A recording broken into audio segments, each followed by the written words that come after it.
Bom dia, senhoras e senhores. Sejam todos bem-vindos ao seminário sobre adoção, em comemoração à Semana Estadual de Adoção. Este evento é uma realização conjunta da Corregedoria Geral da Justiça do Estado de São Paulo, da Frente Parlamentar de Adoção e Proconvivência Familiar da Assembleia Legislativa do Estado de São Paulo e da Coordenadoria da Infância e da Juventude do Tribunal de Justiça do Estado de São Paulo, com o apoio da APAMAGES, Associação Paulista de Magistrados. Compõe a mesa de trabalho o desembargador Hamilton Eliott Akel, Corregedor-Geral da Justiça do Estado de São Paulo, deputada estadual Rita Passos, coordenadora da Frente Parlamentar de Adoção e Proconvivência Familiar, desembargadora Maria Olívia Pinto Esteves Alves, vice-coordenadora da Infância e da Juventude do Tribunal de Justiça do Estado de São Paulo, e o doutor Yassin Isa Ahmed, juiz de direito titular da Vara da Infância e da Juventude do Fórum Regional de Santo Amaro, e membro da Frente Parlamentar de Adoção e Proconvivência Familiar e da Coordenadoria da Infância e da Juventude do Tribunal de Justiça do Estado de São Paulo. Destacamos e agradecemos a presença do Dr. Eduardo Rezende Melo, juiz de direito titular da Primeira Vara Criminal e dos Crimes contra a Criança ou Adolescente da comarca de São Caetano do Sul e membro da Coordenadoria da Infância e da Juventude do Tribunal de Justiça do Estado de São Paulo. Da doutora Dora Aparecida Martins de Moraes, juíza de direito titular da Vara Central da Infância e da Juventude e membro da Coordenadoria da Infância e da Juventude do Tribunal de Justiça.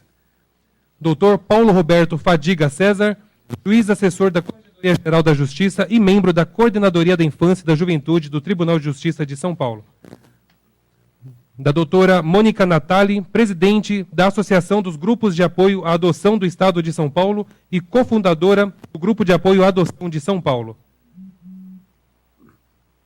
Anunciamos a palavra do excelentíssimo senhor desembargador Hamilton Eliott Akel, Corregedor-Geral da Justiça do Estado de São Paulo.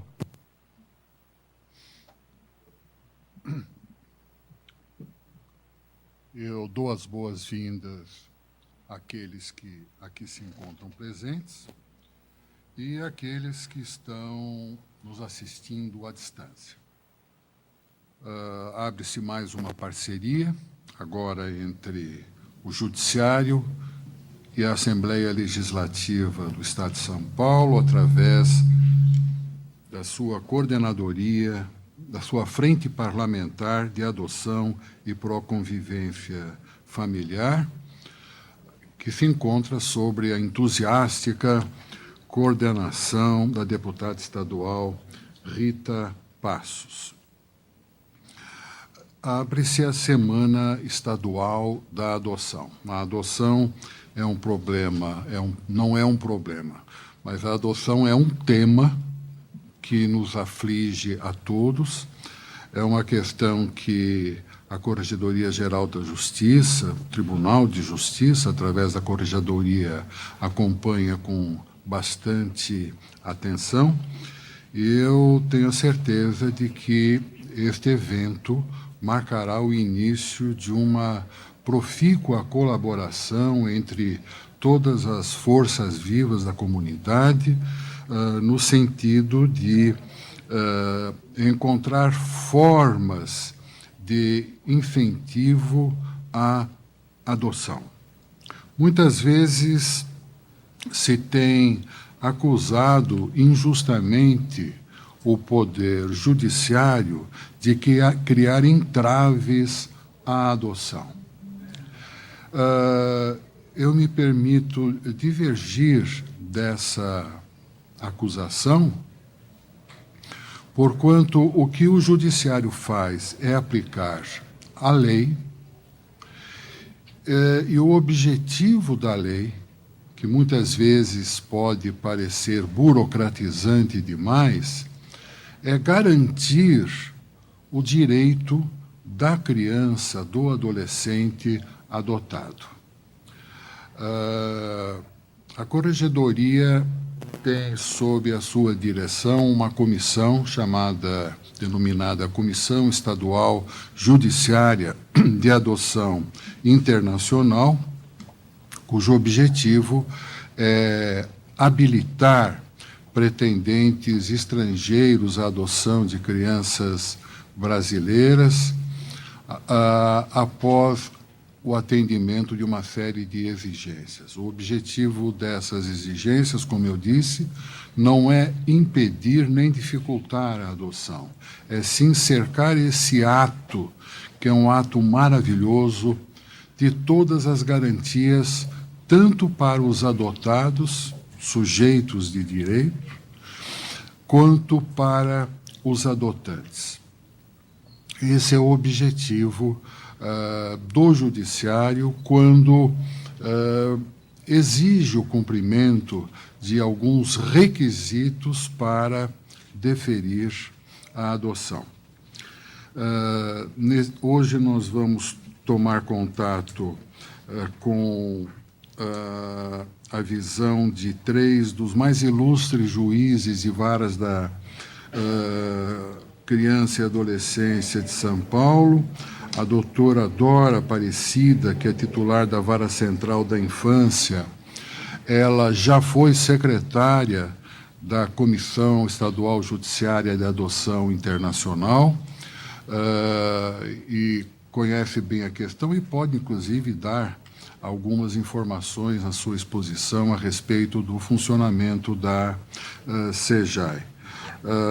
O doutor Eduardo Rezende Melo tem uma experiência muito interessante para nos transmitir, e doutor Reinaldo Sintra Torres de Carvalho, juiz titular da Infância e Juventude do Foro Regional da Lapa. Os 3 são membros da Coordenadoria da Infância e da Juventude do Tribunal.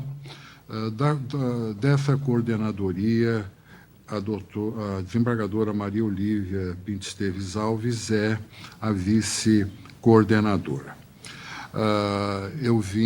Estou aqui presente para instalar este seminário, trazer os agradecimentos do tribunal à deputada estadual Rita Passos, que nos procurou para essa parceria, esse convite foi gostosamente aceito pela Corregedoria.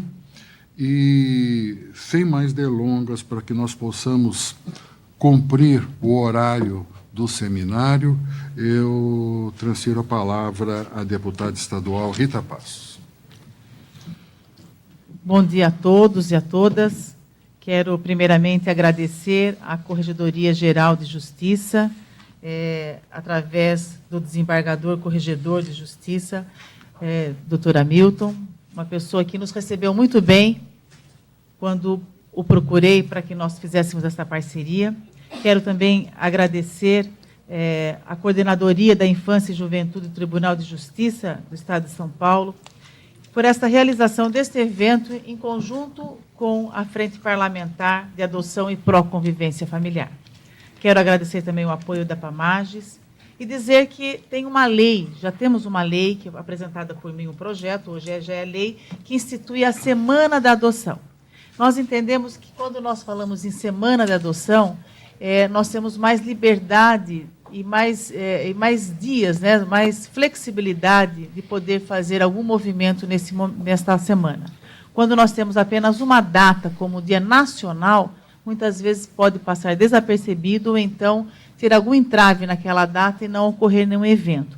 Quando nós falamos em Semana Estadual, nós abrimos um leque, um espaço maior para esses trabalhos. E eu fico muito contente, inclusive, de estar sabendo, né, que nesta semana está ocorrendo em muitas e muitas cidades do nosso estado movimentos como esse para poder melhorar a questão da adoção, cada um falando sobre a sua experiência e o que pode ser melhorado. Quero também dizer que, enquanto coordenadora da Frente Parlamentar da adoção e pró-convivência familiar, nós temos o doutor Yacim, inclusive, como um membro colaborador, e que muito nos ajuda. E também temos a Mônica, que é do GAASP, do Grupo de Apoio, e juntamente com o doutor Berlini, que é o do presidente da comissão da OAB da adoção. Então, nós visitamos muitos abrigos, vimos lá perfil, cada um com um perfil muitas vezes diferenciado, mas todos muito bem aprovados. Vimos também qual o número, a porcentagem de devolução, da reintegração da família biológica das crianças. Enfim, tem sido muito produtivo. E, nesse momento, nós entendemos que há necessidade de formação de grupos de apoio. Quando nós vimos que o grupo de apoio, quando existe numa cidade ou numa localidade, nós sabemos que existe uma mudança de perfil da opção pelas crianças. Não que o grupo de apoio seja justamente para isso, mas nos encontros que são realizados nos grupos de apoio, há um entendimento melhor de todas as famílias, das pessoas que querem adotar uma criança, aprendem, entendem melhor o que seria uma adoção. Ontem nós tivemos um trabalho desse, juntamente com o Fórum de Itu, foi muito bom, muitas pessoas, e lá, no final do encontro, nós conseguimos já dar o início no começo de um grupo de apoio, que lá não tinha ainda em Itu. Tem mais de 30 pessoas que se inscreveram querendo fazer parte desse grupo. E, lógico, nós vamos precisar do apoio da Mônica, que vai dar um início desse trabalho para que as pessoas saibam como é que funciona o grupo. Nos primeiros encontros ela vai estar presente e depois eles vão caminhar sozinhos. É muito importante que as pessoas possam entender o que significa o grupo de apoio. Como foi falado pelo doutor Raquel, que os estrangeiros aceitam muitas crianças maiores. E aqui no Brasil não é uma cultura que isso predomina. Mas nós podemos ver que nos últimos anos já começou a melhorar. Eles já começaram a ter uma mudança nesse perfil. Quando nós vimos que em 2011 tinham 31% de pessoas que aceitavam crianças com indiferença de cor. Hoje nós já aumentamos para 42%. E antes, em 2011, quando só aceitam adotar crianças brancas, né, que eram 38%, já diminuiu para 30%. A gente já está vendo uma mudança. Mas isso eu acredito que são através das discussões que são realizadas isso e o entendimento, na verdade, dos pais, dos futuros pais adotivos, que passam a entender que o mais importante deles terem uma criança adotiva, da satisfação deles, da felicidade deles, é muito maior a felicidade da criança. A criança tem que ter um lar, é buscar realmente fazer com que aquela criança seja feliz. Olha o contraste, né, que nós temos aqui. Ainda, 53% dos pais querem crianças até 2 anos. 53%. E é por isso que aquela conta não fecha, que todo mundo já conhece, a grosso modo, arredondando, 30 mil pretendentes no Brasil. 5 mil crianças disponíveis à adoção. Dá a impressão que vai dar falta criança.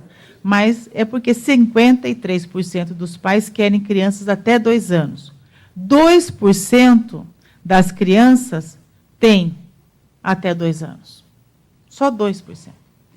1% da população, das pessoas pretendentes a adotar crianças, aceita, 1% aceita crianças maiores de 11 anos. Mas é o número maior que nós temos disponíveis à adoção. São 70% são maiores de 11 anos. Então, fica difícil realmente você arrumar um lar para todas essas crianças. E a gente entende que, através desses debates e na apresentação de palestras, e muitas vezes de pessoas que já adotaram crianças, há realmente uma mudança do perfil. Ontem nós estivemos lá em Itu, uma juíza de Porto Feliz, doutora Ana, que ela fez uma palestra, mas ela já se apresentou. Eu estou fazendo uma palestra não como juíza, mas como uma mãe adotiva, que eu adotei já 2 crianças. Ela contou a experiência dela, que com crianças de 4 anos. E ela fala a alegria que ela tem de ter aquela criança. Ela falou que ficou até parecida com ela. A criança, de tanto andar com ela, parece que ficou, né?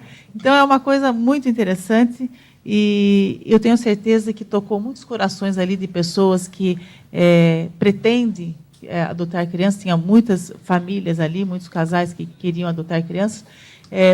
Deve ter mexido um pouco no coração, e eu tenho certeza que muitos deles foram aqueles que se inscreveram no final do encontro para ser um membro colaborador do grupo de apoio. Enfim, nós queremos e pretendemos, com esse trabalho, com essas discussões ano a ano, que nós possamos melhorar em todas as situações. Eu, como parlamentar, já apresentei 2 vezes, por 2 momentos consecutivos, para o orçamento de 2013 e para o orçamento de 2012 e para 2013. Foram 10 milhões para 2012, 10 milhões para 2013, para o Tribunal de Justiça poder criar varas especializadas à adoção. Então, muitas vezes, melhorando as que já existiam e capacitando melhor os profissionais. Então, como parlamentar, tenho procurado também ajudar nessa questão. E, nesse momento que se inicia, né, a Copa do Mundo, que é aqui no Brasil, no mês que vem, há uma grande preocupação também de, muitas vezes, virem pessoas de outros países, com crianças, com famílias, e, de repente, a criança se perder, pode acontecer, ou até mesmo deixarem crianças para cá, né? Algum fato pode ocorrer de crianças, no final da Copa, ficarem aqui, crianças de outros países. Então, também apresentei um projeto de lei que é autorizativo, está para ser sancionado. Eu acredito que hoje deve ter sido já assinado pelo governador, estou tentando ligar lá, para que crie também, vou até ler aqui para vocês, porque nós já tivemos já experiências anteriores de precisar de fazer o recâmbio de crianças e não ter condições financeiras para que isso acontecesse, né? Não está aqui o meu papel que eu gostaria. Mas é uma lei que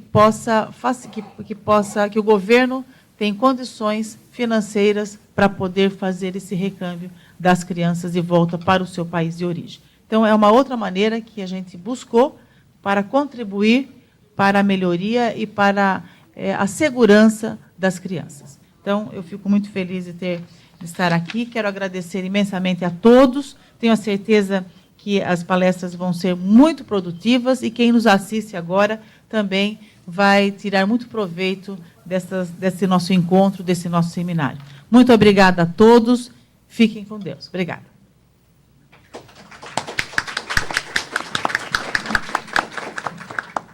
Destacamos e agradecemos a presença do Dr. Homero Maion, juiz de direito e diretor adjunto do Departamento Financeiro da Pamages, que neste ato representa o presidente.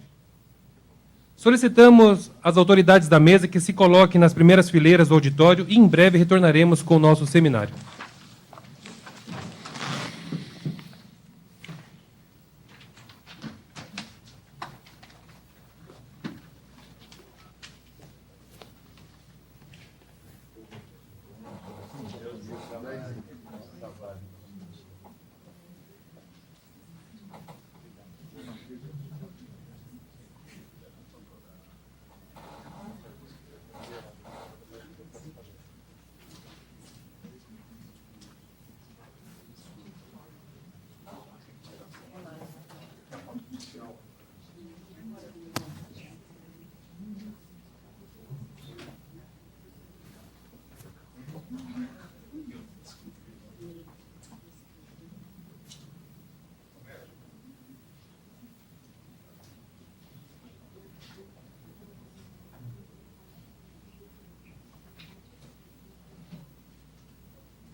Senhoras e senhores, convidamos para a exposição o Dr. Eduardo Rezende Melo, juiz titular da Primeira Vara Criminal e dos Crimes contra a Criança e do Adolescente da Comarca de São Caetano do Sul e membro da Coordenadoria da Infância e da Juventude do Tribunal de Justiça de São Paulo.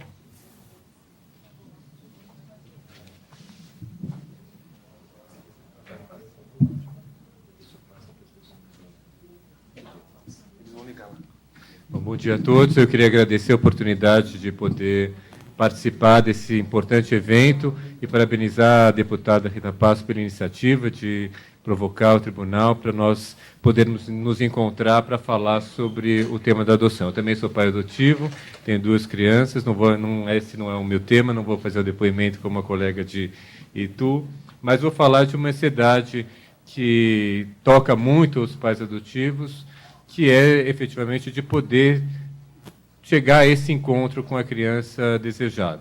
A Coordenadoria da Infância e Juventude se deparou com uma problemática que foi anunciada há alguns anos, com um aumento de crianças que eram abandonadas em locais impróprios e sujeitas a situações mais terríveis, inclusive mortas, e nós, então, tomamos a iniciativa de procurar os nossos parceiros no âmbito do governo do Estado, especialmente a Secretaria de Desenvolvimento Social e de Saúde, para pensarmos que iniciativas poderia ser feita para poder equacionar esse tipo de problema e garantirmos um melhor atendimento às crianças, a essas mães, e, com isso, também propiciar a possibilidade de uma adoção dessas crianças que não são desejadas. Então, nós nos reunimos e pensamos esse projeto que já era para ter terminado, houve alguns entraves por parte geral de todos nós, mas nós esperamos que esse ano ainda possamos terminar esse projeto, para se pensar uma iniciativa estadual, interinstitucional, voltada ao acolhimento dessas mães que desejam entregar seus filhos. Então, pensar quais são as diretrizes do atendimento interinstitucional no Estado e o papel, nesse contexto, dos grupos de apoio, um pouco voltado à iniciativa da deputada. Então, nós nos deparamos com esse problema referido do grande número de casos de abandono de crianças recém-nascidas, colocando essa necessidade de atendimento interinstitucional. Percebemos que havia uma falta de mecanismos de comunicação mais diretos com a comunidade e de maior confiança e aproximação com a justiça. Por quê? Porque há a percepção de que essas mães tinham medo de entregar os filhos e que elas fossem punidas, fosse considerado que isso era um abandono, fossem processadas criminalmente. E havia também uma percepção de que alguns operadores do direito, alguns profissionais da saúde, da ciência social, também não tinham uma compreensão muito clara de quais eram os direitos dessa criança, quais eram os direitos dessas mães, para que o encaminhamento pudesse ser feito de uma forma mais adequada. Então, nós entendemos que era necessário definir quais são os fluxos de atendimento e expor isso à população de uma forma mais clara. Então, o objetivo do projeto era aprimorar a comunicação com a população sobre os direitos das mães que desejam entregar seus filhos, superar a percepção geral de reprovação social, manifestação de entrega. Muitas vezes as mães são culpabilizadas desde o atendimento pré-natal, com a perplexidade por parte dos funcionários da saúde, como que vai querer entregar seu filho, você é uma mãe desnaturada, e isso faz com que elas se afastem dos atendimentos e acabem procurando meios outros para poder lidar com essa situação. Então, definida aí fluxos de atendimento e, sobretudo, linhas de cuidado para o atendimento dessas gestantes, desde o atendimento pré-natal, para que, a despeito desse desejo de entrega, desse não desejo de ficar com a criança, possa ocorrer um atendimento pré-natal de uma forma adequada para que essa criança nasça em condições de saúde. E, para isso, o intuito é de capacitar profissionais das áreas de saúde, do desenvolvimento social, de justiça, mas também do grupo de apoio à adoção, para que nós possamos ter um entendimento comum e não haja... a gente percebe que algumas pessoas de grupos de apoio, que não são bem estruturados, também acabam fomentando esse contato direto com essas mães, atropelando aquilo que a lei dita, que essas crianças devam ser entregues apenas a pessoas que sejam habilitadas à adoção. Então, nós fizemos um levantamento para saber quem que encaminha essas mães às varas e essas crianças. O encaminhamento espontâneo é de 41%, a gente vê que são poucos casos que aparecem, né? Contrariamente àquilo que prevê a lei, mas eram muitos poucos casos. Os equipamentos de saúde que são, por lei, obrigados a fazer esse encaminhamento, por força do artigo 13 do Estatuto, fazem 36% dos encaminhamentos, a assistência social 2%, Conselho Tutelar 13% e outros 8%. A idade das mães que entregam, a gente vê que a maioria é de 21 a 30 anos, mas com uma alta porcentagem de mães de 15 a 20 anos, portanto, gravidez na adolescência. E vimos que, sobretudo, a grande motivação de entrega dos filhos é aquilo que o artigo 23 do ECA diz que não deveria ser um motivo para entrega, que é a falta de apoio familiar, que é o número 3, a gente vê que tem 87% de casos, situação socioeconômica da mãe, 79%, e o número 4, sem apoio do genitor. Então, são mães, um grande fenômeno, fruto de um grande fenômeno de isolamento social, de falta de apoio governamental, de falta de uma rede de apoio, que faz com que essas mães se sintam, então, desamparadas e desesperadas, e então pensem em entregar seus filhos. A coordenadoria, então, procurou essas duas secretarias que nos pareceram estratégicas, a de saúde, porque fazem os atendimentos pré-natais, e desenvolvimento social, porque é no desenvolvimento social que vai ser dado o apoio para essas mães que não têm rede de apoio, não têm familiares que possam acolhê-la e o genitor. Então, para podermos também ter, ao final, uma decisão clara por parte da mãe de que ela está desejando entregar a criança porque não a deseja e não porque não tem apoio. Então, procuramos trabalhar juntos com esse fluxo interinstitucional, elaboramos uma cartilha de capacitação comum, e a ideia é que essa cartilha possa ser entregue nos atendimentos pré-natal a todas as mães, independentemente do desejo de entrega ou não, mas para que todas tenham acesso à informação, e criar os mecanismos de referência e de contrarreferência, para que da Justiça, o pessoal da Justiça, da Saúde e do Desenvolvimento Social possam ter comunicação entre si para evitar furos nesse atendimento. Então, as diretrizes. É importante que todos tenhamos claro que a manifestação de desejo de entrega de criança por parte da mãe durante a gestação deve ensejar um encaminhamento obrigatório pelo Serviço de Saúde à vara da infância, nos termos do artigo 13, parágrafo único do ECA. O intuito da lei é de fazer cumprir o disposto no artigo 166, de registro da concordância de colocação em família substituta, evitar o tráfico de crianças. Isso prescinde, então, de um processo contencioso de instituição do poder familiar, que é mais moroso, e garante um atendimento mais célere a essa criança adolescente. Então, nós, em termos de diretrizes internas nas varas da infância, essas gestantes devem ser atendidas primeiramente pelas equipes interprofissionais para averiguar a motivação do seu ato, informar sobre os seus direitos sociais, ou seja, o direito ao atendimento pela assistência social, de ter os benefícios de transferência de renda, de ter atendimentos de fortalecimento da sua rede, para que a manifestação possa ser efetivamente pautada por um desejo pessoal de não querer entregar e não como fruto de desespero e desamparo social.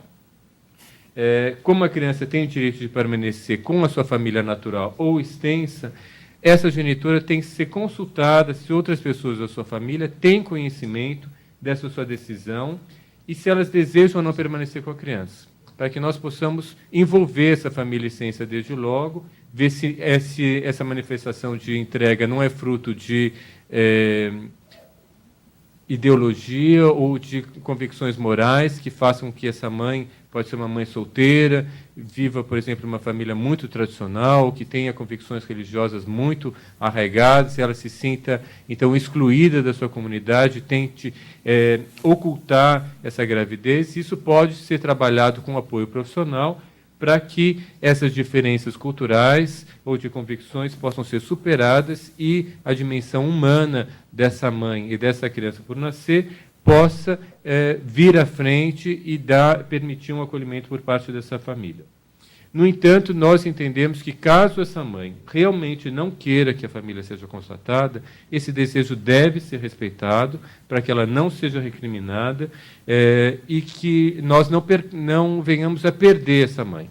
Porque se nós tentarmos bater contra essa convicção dela, de que esse medo de que venha a ser excluída da sua comunidade de origem, seja religiosa, seja familiar, nós corremos o risco de que essa criança possa vir a ser abandonada em lugar inapropriado ou mesmo possa vir a perecer.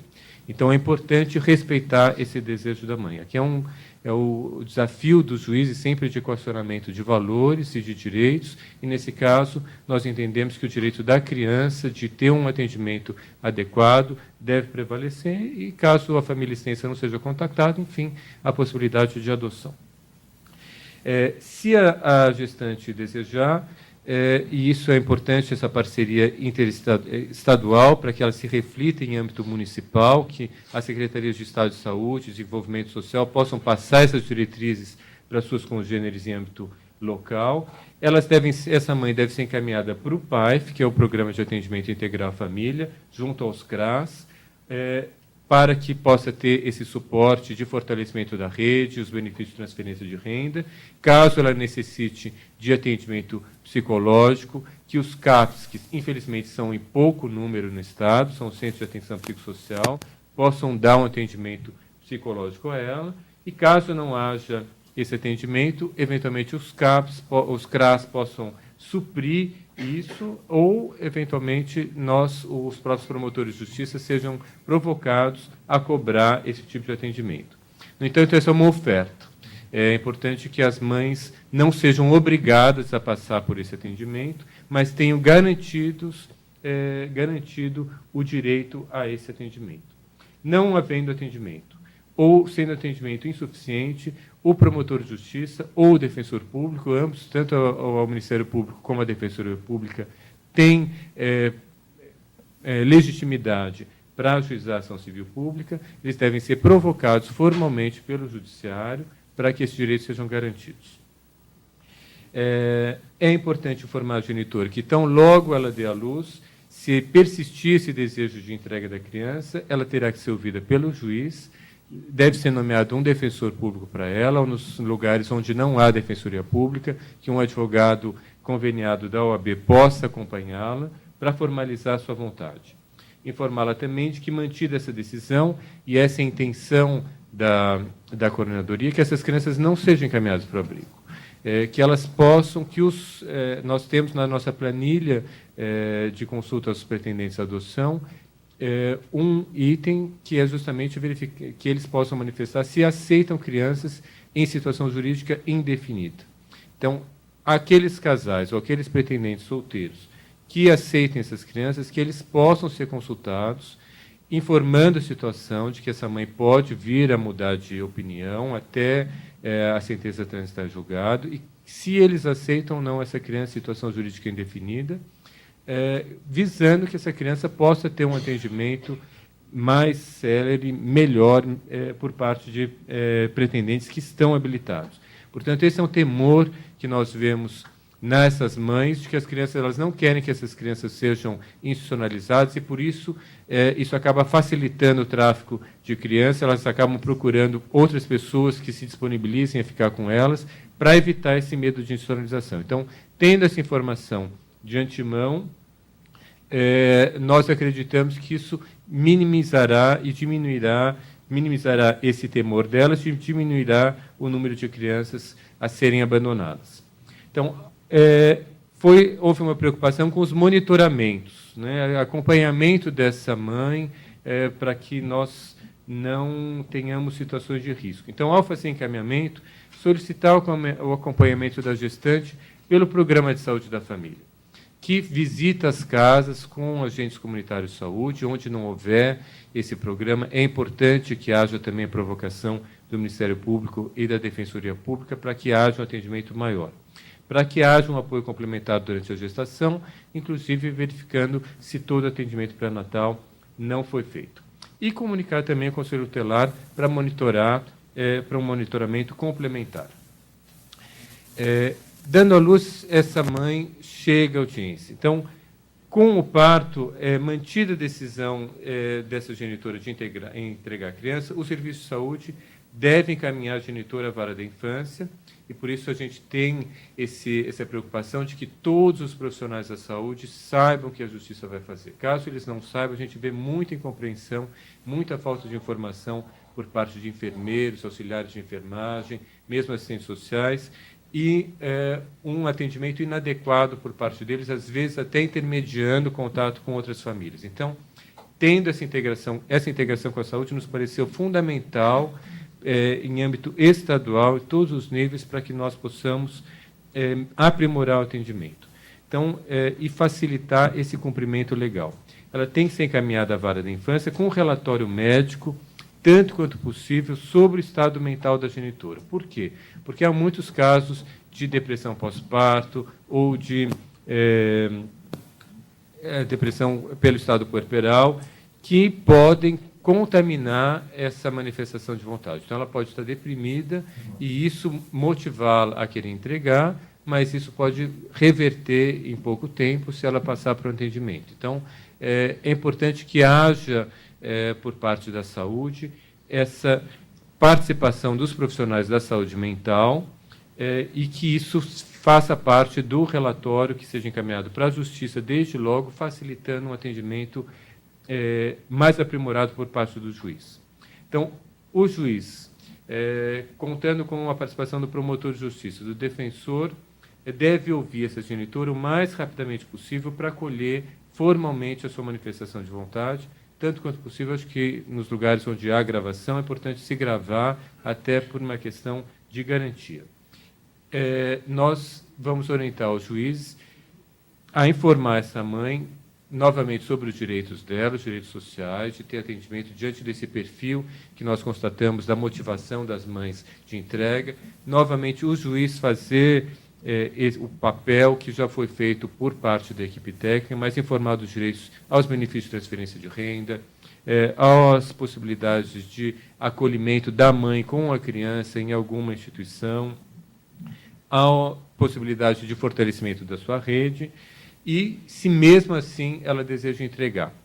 Se o genitor for consultado, muitas vezes a gente esquece de perguntar sobre o genitor, então é importante que o genitor seja consultado e a família extensa como uma forma de garantir os direitos da criança de permanência na família natural ou extensa, colhendo os motivos de eventual negativa, caso ela não o deseje.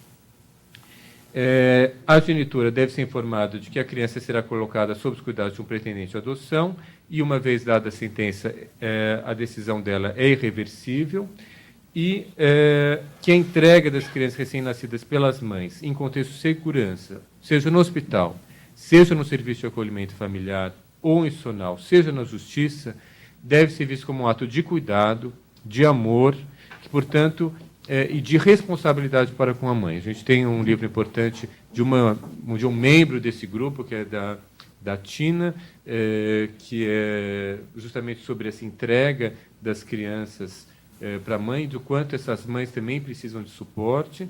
Então, mostrar e valorizar para as mães o quanto isso é um ato de cuidado, de responsabilidade, porque ela evita condutas criminosas de abandono e de exposição de recém-nascido. Por isso, nenhuma recriminação por parte da Justiça será feita, e ela não teria nenhum tipo de responsabilização.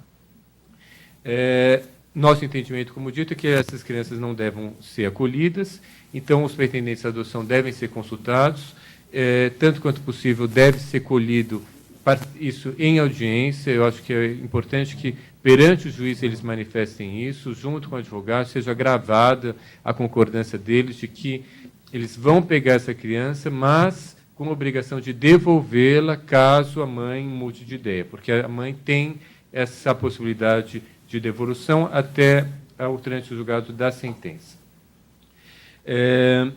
Nós entendemos, junto com o núcleo de apoio, que deve ser rápido, justamente porque não houve uma destituição do poder familiar e que a mãe tem a possibilidade de mudar de decisão. A gente tem que garantir, de um lado, todos os direitos sociais da mãe, ou seja, os direitos sociais de atendimento pela saúde e assistência social, termos segurança de que essa mãe não está com a sua saúde mental debilitada, mas, ao mesmo tempo, nós temos que nos preocupar com as condições de atendimento dessa criança e também dos pretendentes à adoção. Então, quanto mais demorado for esse processo de adoção, essa insegurança e instabilidade por parte dos pretendentes não é benéfico para a criança, porque o grau de vinculação acaba sendo relativo. Eles estão com a criança, mas eles estão com o pé atrás porque não sabem se vão ter que devolver ou não. Então, nós entendemos que seria prudente definir um prazo para a avaliação pela equipe interprofissional de médio de 3 meses, com 2 visitas, estabelecendo isso como meta de estágio de convivência. Então, isso permitiria uma avaliação aprofundada do caso, para os juízes terem segurança de que a adoção possa ser consumada, ao mesmo tempo daríamos o tempo para a genitora e isso não afetaria o grau de comprometimento e de vinculação por parte dos pretendentes, dos guardiões agora, com a criança visando a sua adoção.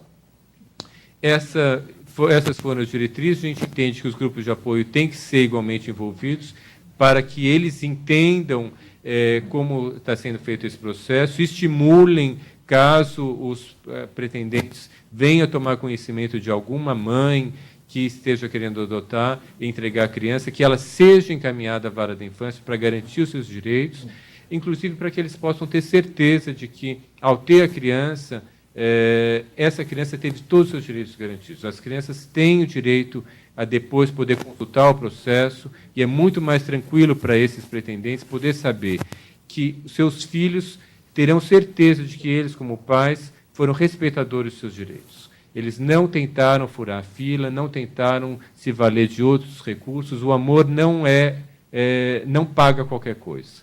Né? Acho que é importante ter essa clareza de que os direitos vêm antes dessas crianças, e se os pretendentes estiverem, junto com os grupos de apoio, numa atuação coordenada com a justiça, com a saúde, com o desenvolvimento social, nós teríamos capacidade de ter um atendimento célere, eficiente, que vai contemplar todos aqueles que também legitimamente possam querer ter crianças menores. Acho que a gente também não pode... Acho que a adoção tardia é algo pelo qual nós devemos trabalhar, mas é um desafio que não é para qualquer um. Então, acho que a gente tem que ter essa clareza e diferenciar para também não forçar adoções que depois possam se frustrar. Então, acho que é importante respeitar o imaginário das pessoas e, com o trabalho conjunto, eu acredito que nós seremos capazes disso. A cartilha está pronta, o conteúdo dela foi finalizado, a gente está só com uma questão dos créditos institucionais, para depois ela ser impressa com a aprovação final do nosso coordenador. O doutor Malheiro estava acompanhando isso, agora com a nova coordenação, isso precisa ter aprovação pela coordenadoria. Então, a ideia é de que essa cartilha seja impressa e seja distribuída maciçamente por todo o Estado, e aí vai ser importante o apoio da Assembleia Legislativa, e nós possamos fazer capacitações também online no Estado inteiro para todos os operadores, todos os profissionais da saúde, do desenvolvimento social e da justiça. A gente espera, com isso, diminuir esses casos terríveis que aparecem na imprensa e termos sucesso maior condições de adoção. Eu, infelizmente, vou ter que sair um pouco antes, porque, como eu falei, eu tenho meus filhos adotivos, que eu tenho que levar para a escola, e com dor no coração, que eu estou aqui também, eles ficarem em casa. Mas eu agradeço a todos, estou à disposição, o meu e-mail pode ser compartilhado, para se alguém tiver dúvida, eu posso responder com prazer a todos. Muito obrigado pela atenção.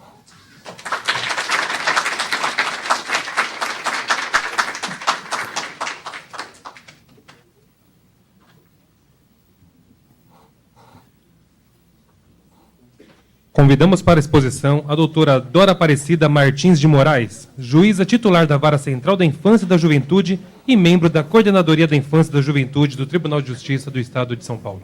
Posso sentar em qualquer lugar? Tem que falar no microfone. É bom. Quiser soltar o microfone. Quer falar com... Não, acho que não. Eu vou falar assim. Mais leve. Uma bolinha d'água.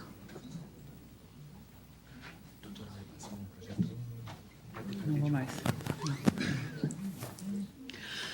Bom dia a todos e todas. Cumprimento na pessoa da deputada Rita, todas as mulheres presentes. E cumprimento na pessoa do meu único técnico da minha equipe psicotécnica, homem, todos os homens presentes. Eu tenho uma equipe de 28 pessoas e apenas um homem. E, por sorte, esse homem ele é sereno e bravo ao mesmo tempo. Se ele fosse só bravo, a mulherada não ia permitir ele atuar, e se ele fosse só sereno, também não. Mas ele tem uma mistura boa. E não vou falar mais dele, senão a mulher dele vai ficar preocupada, não é, com essa abordagem. Eu escutava o doutor Eduardo falando aqui e sonhava com um mundo ideal, não é? E vejo que nós temos todas as ferramentas para fazerem as coisas dar certo, né? O projeto dele nada mais faz do que organizar todas as estruturas que já existem e que, se postas em práticas, permitirão, um dia, que as coisas fluam, né, de uma forma adequada. E aí, talvez, nem teremos adoção para fazer, né?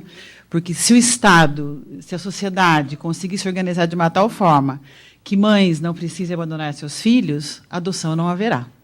Então, a gente não pode trabalhar com a ideia da adoção como ideia de solução, né? Mas senão de uma situação que se sonha passageira, ainda que dure já faz um século, 2 séculos. Eu acho que a adoção é um tema bastante sensível, porque nos remete a todos à nossa mãe, né? Todo mundo pode, a maioria pode não ser, uma boa parte pode não ser mãe ou não ser pai, mas filho todo mundo é, né? E a gente sempre é revolvido lá no interior da gente com essas emoções que essa condição de filho, com a relação com a nossa mãe, nos dá na hora da adoção. Então, eu só queria falar um pouquinho, acho que o doutor Eduardo colocou todas as questões sociais que estão por trás, e como eu suponho que eu estou falando com a maioria das pessoas que são do setor técnico aqui e no interior, eu sei que Samuel está ligado, oi, Samuel, que já me ligaram que eu estar ligados, eu acho que é bastante complicado, bastante complexo para o judiciário dar cumprimento ao seu dever e bem, e ainda manter a sua boa imagem, como disse o corregedor, que deve ser mantida. Nós temos uma grande dificuldade de nos defender e mostrar o quanto nós somos eficientes e quanto nós somos comprometidos com a causa, né? E aí, com essa eficiência perante a sociedade, poder obstar essa fragilidade das mães ou das pessoas da sociedade que buscam meios escusos para buscar o filho, né? E fica difícil a nossa atuação contra o tráfico que existe, não é? Nós sabemos que tem tráfico no crack aqui no centro de São Paulo, bem do nosso lado, tem traficantes abordando as mães, é muito complicado isso. É uma situação de invisibilidade, ninguém gosta de tocar no tema, mas existe. E talvez seja a invisibilidade junto com a questão da infância, né? E é bastante difícil para o profissional, porque o judiciário, eu acho que é a única garantia para a criança, que é um sujeito de direito, e para a própria genitora, quando ela chegar nesse ponto que o doutor Eduardo mostrou, de realmente desejar entregar o filho, ou daquela família que já se esgarciou de tal ordem e a criança está abandonada, não é? Infelizmente, eu percebo que muitos dos casos que chegam até nós, ou a maioria deles, já chega nessa situação de que a nós compete garantir os direitos da criança e fazer uma escolha, né, num certo momento, de que realmente a família, se tivesse apoio, se tivesse casa, se tivesse isso, poderia, mas não tem.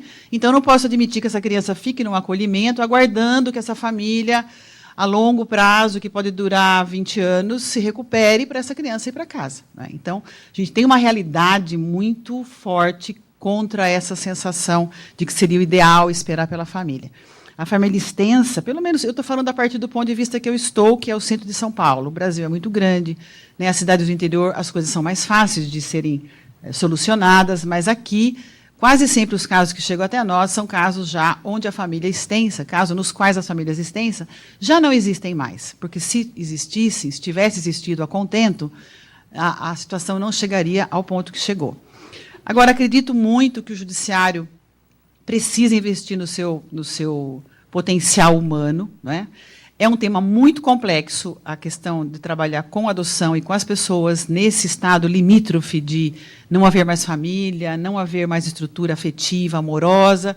E ao funcionário é dado trabalhar nesse momento, né, difícil, fazer escolhas.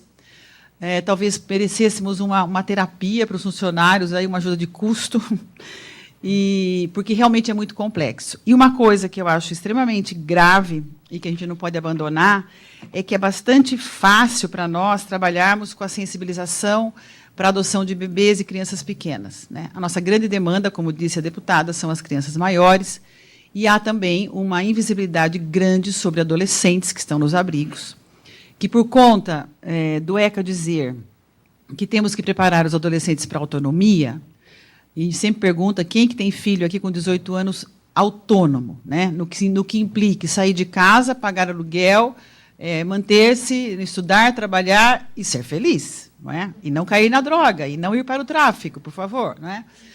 É muito difícil isso, há toda uma luta nossa dos juízes para trabalhar com esse tema do adolescente que se prepara para a autonomia, para essa autonomia desejada, mas dificilmente alcançada, e também os adolescentes que, por conta de muito tempo de abrigamento ou por conta do excessivo uso de Ritalina e coisas tais que hoje existem nos abrigos, começam a entrar num processo de doença mental, que às vezes nem é uma doença que ele possuía, mas foi desenvolvida, e aí ele fica um padrão mais fora ainda para você colocá-lo na hora que sair do abrigo. Essa é uma grande mazela que existe no nosso trabalho. No nosso trabalho, assim, não o nosso trabalho é mau, mas um problema muito grave. Uma dificuldade imensa, deputada. Vou falar para a senhora, porque a senhora pode engajar-se nessa luta, com as secretarias de saúde, do desenvolvimento, porque são vários atores que têm que comparecer e efetivamente ocupar os seus espaços e cumprir os seus deveres. E tem que ter investimento, tem que ter dinheiro, tem que ter vontade política e tem que ter ação imediata para ontem. Né? Tenho certeza que cada juiz aqui tem 2 ou 3 adolescentes nessa situação. Nós temos trabalhado com isso, mas é uma situação bastante difícil. No interior também deve ser muito difícil, porque o interior também não tem local para acolhimento ou para encaminhamento dessas pessoas, para tratamento, para o acolhimento deles a posteriori. Né? Uma coisa que eu acho que é muito importante, que foi dita pelo doutor Eduardo, o doutor Eduardo já disse tudo, né? Eu estou repetindo, mas, enfim, vamos lá. Essa questão dos grupos de apoio, que é muito importante, que eu acho que no interior não existe. E acho aí que a construção de varas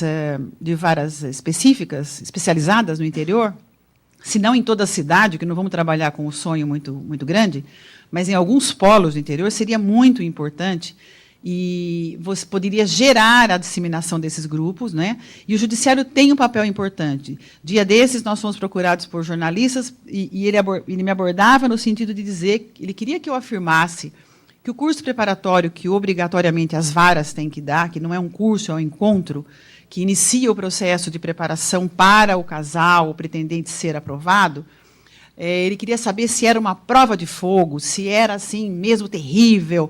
Então, eu falei, mas o senhor tem essa sensação? O senhor acha que nós somos os algozes, não é contra alguém? Porque parece que é um processo de gladiação, nós vamos brigar.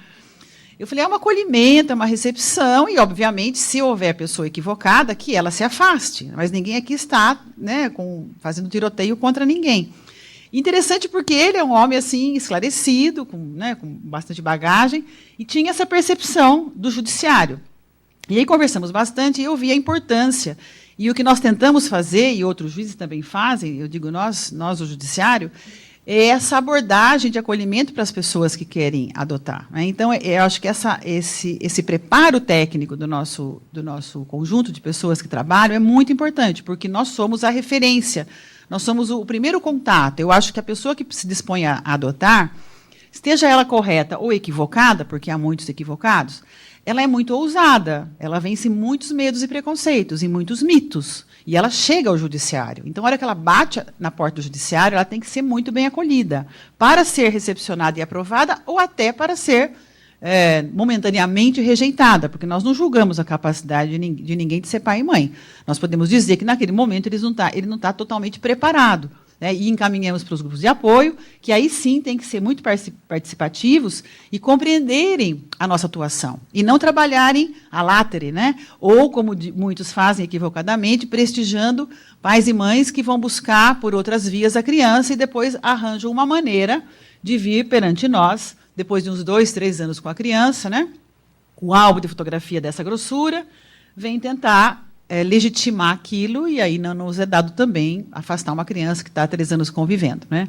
Mas, enfim, essa é um grande problema da adoção, porque, como dizia eu no começo, como nos remete à nossa maternidade, à nossa filiação, é o tema que nos pega pelo estômago, né? É o tema que nos pega pela emoção, e o povo brasileiro, a nossa sociedade brasileira, sendo cristã, como somos a maioria, nos pautamos pela caridade. Né? E a adoção não tem nada de caritativo, nada de benemerência. É um ato de muita emoção, de muita entrega, mas de absoluta razão.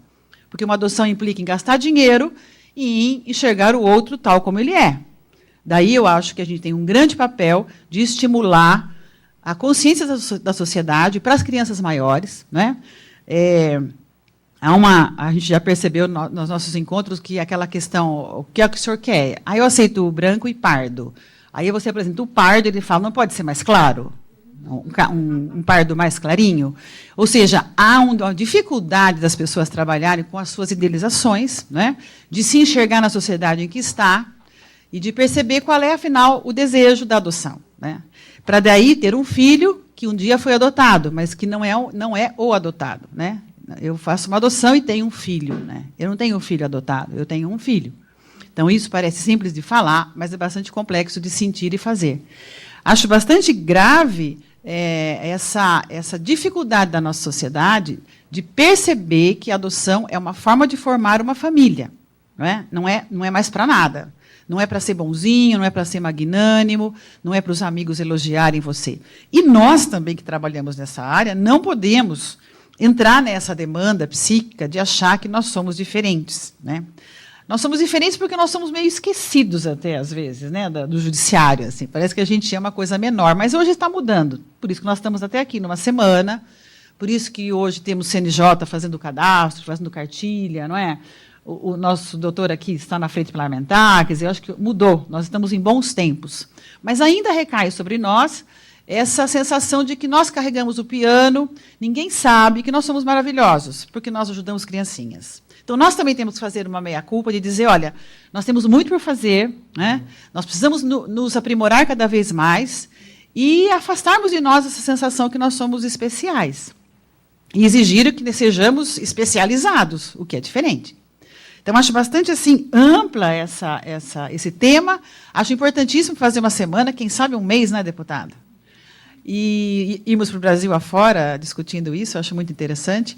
O cadastro nacional é alguma coisa que foi criada, que é importante, mas que ainda precisa ser gestada melhor, não é? Eu acho que ainda nós temos feito alguns sucessos, nós da Vara Central, porque a gente fez algumas adoções com gente que tem parente fora, e essa gente que tem parente fora avisa o parente fora que está lá no cadastro, e o parente fora vem até nós e fala assim, estou no cadastro do Rio Grande do Sul, posso adotar você? Pode, mas é uma linha de comunicação pessoal. Né? Então, que bom, aliás, que bom que o humano supera a tecnologia, mas eu acho que o cadastro poderia funcionar, embora ontem, no curso que eu dei, uma pessoa falou assim, mas se eu me inscrever para Amazonas, por exemplo, eu vou ter que ir lá?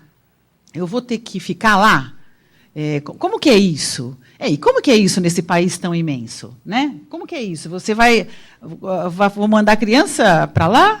O casal vai ter que ficar um mês aqui como ficam os estrangeiros da adoção internacional? Isso tudo não foi pensado ainda, né? E nem está publicizado para as pessoas elaborarem esse desejo, porque a pessoa chega e fala, eu quero adotar no Brasil inteiro. Mas, sabe, o senhor vai adotar, mas há esse custo, há tudo isso. Quer dizer, racionalizar a questão. A questão ainda da adoção ainda fica numa zona um pouco assim mágica, né? E aí os casais se acham especiais, os amigos admiram e falam, pô, você vai adotar, e se adotar negro, então, nossa, se adotou um negro, nossa. Então nós temos que trazer isso para a realidade, né? Virar um país mais maduro, mostrar a necessidade. Eu acho que as campanhas são sempre muito positivas. E a gente tem que estar consciente da dificuldade disso. Eu acho que a gente tem que investir muito. O Judiciário tem que investir muito, a Coordenadoria faz isso. Eu acho que a gente está lutando nisso. Os nossos funcionários são a nossa alma e a gente tem que trabalhar em equipe nesse tema. Não tem outra maneira. Então, acho que, não falar mais do que isso, o doutor Eduardo já falou tudo o que a gente pode fazer. Há realidades distintas. Nós trabalhamos muito no centro com a mãe que é usuária de crack, e aí a gente nem sabe quem é essa mãe, né? Não dá para perguntar para ela quem é sua família. Uma coisa que eu acho fundamental é a troca de conhecimento com os hospitais, com a rede de saúde. Absolutamente a ignorância absoluta dos hospitais, o medo, a dúvida, a sensação de incertezas, né? A questão da religião de muitas pessoas que envolvem as mães. É muito complexo isso. Então, acho que aproximar-se dos hospitais é fundamental também para nós. Acho que no interior vale a mesma coisa, e é muito mais fácil o interior, né? Porque, às vezes, você tem acesso mais fácil à rede hospitalar que atende essas mães, fazer esse preparo, porque não faz muito tempo, houve aqui em São Paulo, uma mãe nos buscou dizendo que havia sido convencida por uma enfermeira de um grande hospital aqui do centro a entregar a criança, e que ela não deveria vir ao fórum, não, porque no fórum é muito demorado, vão dar a criança dela para não sei quem. Ela entregou e depois se arrependeu, né? E aí nós fomos atrás, conseguimos desfazer essa entrega, mas ficou tão assim, o que me deixou mais impactada foi a singeleza e como as coisas aconteceram. Isso com a gente fazendo reunião com os hospitais, informando os hospitais têm muito medo e ignoram muita coisa. Então, acho fundamental os hospitais participarem desse processo todo, não necessariamente da adoção, mas do cuidado com a mãe, da recepção com a mãe. Os hospitais têm mandado para mim a guia do recém-nascido, aquela amarela, a DNV, com a seguinte informação: recém-nascido de paciente desconhecida, número tal, registro número tal. E no relatório da assistente social do hospital vem o nome da mãe, o nome que ela deu. Só que ela estava sem documento. Aí eu liguei no setor jurídico do hospital e falei, o que é que está acontecendo? Eu não estou conseguindo entender. Ela falou, não, é que tem uma ordem que as pessoas que se hospitalizam sem documento não podem ser registradas com o nome que possuem. Eu falei, ok, o paciente, ok, mas a mãe que dá a luz, a senhora viu que ela deu a luz, ela disse que se chama Maria das Dores, o senhor coloque Maria das Dores no DNV, o DNV não é o registro do hospital, o senhor tem uma lei a cumprir. É verdade, pois é, porque o senhor coloca o nome da mãe na relatório da assistente social, mas nega o nome da mãe. E outra coisa, se o senhor está vendo que ela deu à luz, por que não reconheceu o nome dela? Vejam o hospital colocando sobre essa mulher um véu de esconderijo. Ele nega que essa mulher existe, ela deu à luz. Vejam bem, como que é a recepção dessa mulher pelo hospital? Ainda que numa situação limítrofe de estar dopada ou totalmente em um estado de droga. Ele nega a mãe. Né? A aversão por essa mãe do crack é tamanha que ele nega a mulher. É uma negativa do ser. Você não existe, o seu filho está aqui, entrega para o juiz, filho de ninguém. Não existe filho de ninguém, meu senhor. Né? Se ela se diz chamar isso, depois eu resolvo. A vara resolve como buscá-la, como reconhecê-la. Mas não é possível um DNV vir com mãe desconhecida. Né? Falei, então o senhor fotografe, por favor, toda mãe que passa aí, mande a fotografia para eu ter certeza de quem aparecer aqui, porque elas vêm até nós. É a mesma que deu à luz, porque senão eu vou ter que fazer um exame pericial para ver se essa mulher está em estado de pós-parto. Né? Então, vocês vão vendo como é a engrenagem, né, alucinante que vai se criando em cima do medo e de regras postas, não sei por quem, né, e talvez nem para isso, acho que a regra não era a respeito do DNV. E aí me disse a coordenadora, que mudou todo mundo aqui, está todo mundo com medo. Bom, então, assim, vamos nos apoderar das nossas ferramentas e trabalhar de acordo com essas previsões legais todas que existem. Em data recente, né, tivemos essa lei agora que diz a respeito da visita dos pais em prisão poderem serem visitados. Os abrigos entraram em polvorosa. Né? Aí fizemos uma reunião e, olha, nada mudou. Sempre existiu esse direito do pai e da mãe prisioneira. Nunca foi proibido a visita. O que tem que acontecer é caso a caso, é um desejo dos pais serem visitados, muitos têm vergonha de serem visitados pelos filhos, é a situação do ambiente onde essa criança vai estar, onde esse preso está para poder ser visitado ou não, que qualidade vai ser dessa revista. A lei de execução não proíbe, nenhuma lei proíbe. Então, foi produzida uma lei que eu acho que tem um caráter didático para lembrar que há mães e pais dentro das prisões e filhos fora das prisões. A questão da mãe presa é bastante delicada, não é? Hoje, ninguém mais faz qualquer ação de destituição sem procurar em todas as penitenciárias, e quase sempre se encontra. Já foi-se o tempo que a mãe presa era processada, perdia o poder familiar sem ter sido citada. Eu acho que está bastante pequena esse risco hoje em dia. A gente faz toda a pesquisa antes, procura a mãe, traz a mãe, e é aquela triste escolha, se a mãe tem 8 anos para cumprir, não há família extensa. Infelizmente, o acolhimento da criança hoje nas instituições que nós temos não permite uma permanência dela por 8 anos no aguardo da mãe sair, por conta de haver aí um natural desrespeito ao direito dela de uma convivência familiar saudável, né? Talvez, se fosse na Suíça, talvez houvesse uma instituição com alto grau de qualidade para reproduzir minimamente uma vida familiar que permitisse que ela ficasse esperando a mãe sair da prisão, visitando a mãe se apoderando da maternidade mesmo dentro da prisão, procedendo a um preparo para sair e trabalhar, não é? E saindo imediatamente, buscasse, encontrasse trabalho, restabelecesse a vida, e a criança fosse para esse seio familiar que estava apenas deslocado. Sabemos que isso é um sonho, mas não é a realidade. Então, a nós também é dado fazer aquela escolha de dizer, olha, entre a mãe e o filho, o direito do filho hoje é tão soberano, se não mais, do que o dos pais, né? A gente ainda trabalha com a ideia da família sagrada, ainda trabalha com a ideia da família margarina, e ainda há em todos nós aquela presença forte do pater, não é? Que o pai pode tudo, né? Que a família pode tudo. Não estamos mais em 1800, que as mulheres casavam com quem os pais queriam, não é? Que as crianças eram dadas na roda. Então, o pai e a mãe hoje têm muito mais dever, acho que até só dever, do que poder. A criança, sim, tem direitos, né? E esses direitos têm que ser garantidos por nós.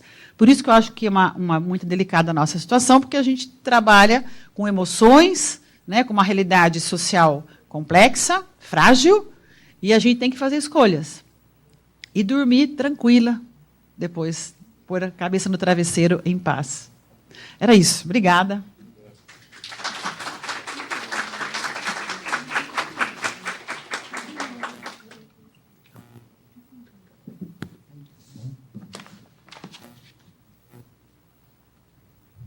Convidamos para a exposição o Dr. Reinaldo Sintra Torres de Carvalho, juiz titular da Vara da Infância e da Juventude do Fórum Regional da Lapa e membro da Coordenadoria da Infância e da Juventude do Tribunal de Justiça de São Paulo.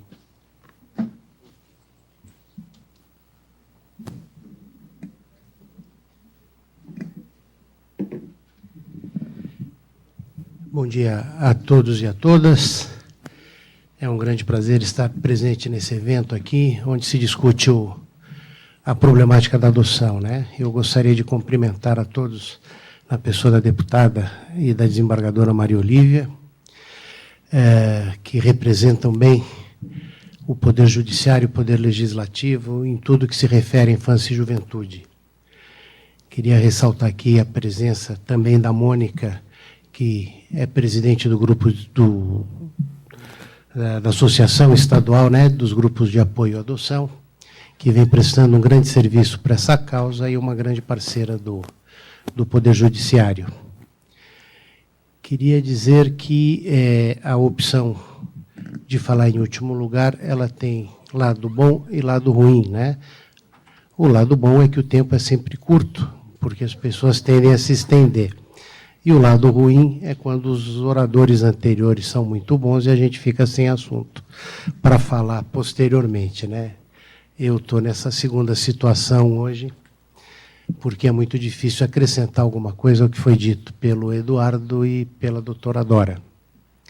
Mas eu vou tentar abordar, talvez, a angústia que eu acredito que seja uma tônica em todos aqueles que trabalham com infância e juventude, que é a escolha de Sofia diária, né? A gente está o dia inteiro, todo dia, toda hora escolhendo entre alguém, né?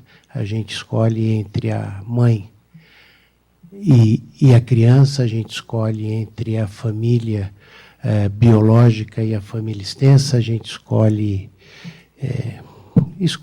né? E nem sempre com todos os instrumentais necessários para que essa escolha possa ser uma escolha segura, possa ser uma escolha que nos dê aquela tranquilidade que a Dora falou de à noite pôr a cabeça no travesseiro e acordar no dia seguinte tranquilo, né?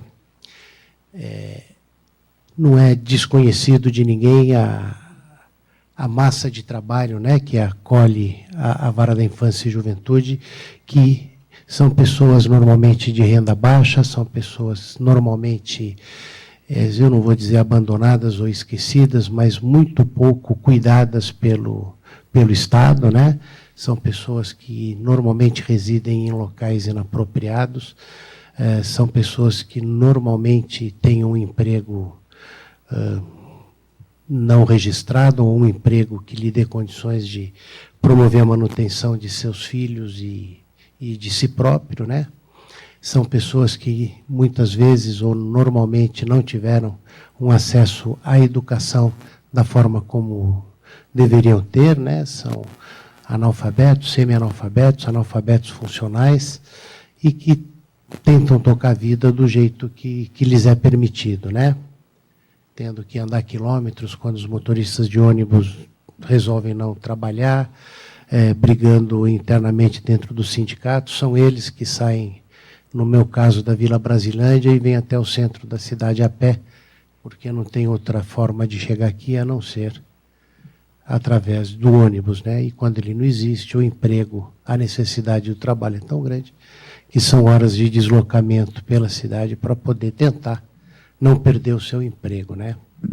Então, essa massa, essa população que é atendida por nós, é uma população que tem uma dificuldade muito grande, seja de compreender a sua própria situação, seja a de conhecer os seus direitos com relação ao Estado, e seja pessoas que, pelo passar do tempo, muitas vezes perderam aquela expectativa, aquele sonho de que as coisas podem ser boas e podem ser melhores, né? Então, são pessoas que têm um projeto de vida, às vezes inexistente, ou seja, não têm um projeto de vida. São pessoas que têm um projeto de vida tão pequeno que a gente não pode nem considerar, porque o meu projeto é viver até amanhã. E temos pessoas que têm um projeto de vida que não corresponde àquilo que a gente entende como um projeto efetivo de vida, né? Que é a opção pela marginalidade, a opção pela criminalidade, se é que a gente pode chamar de opção também, mas que acabam tendo nessa atividade marginal a sua esperança de ter alguma coisa ou de possuir alguma coisa, né?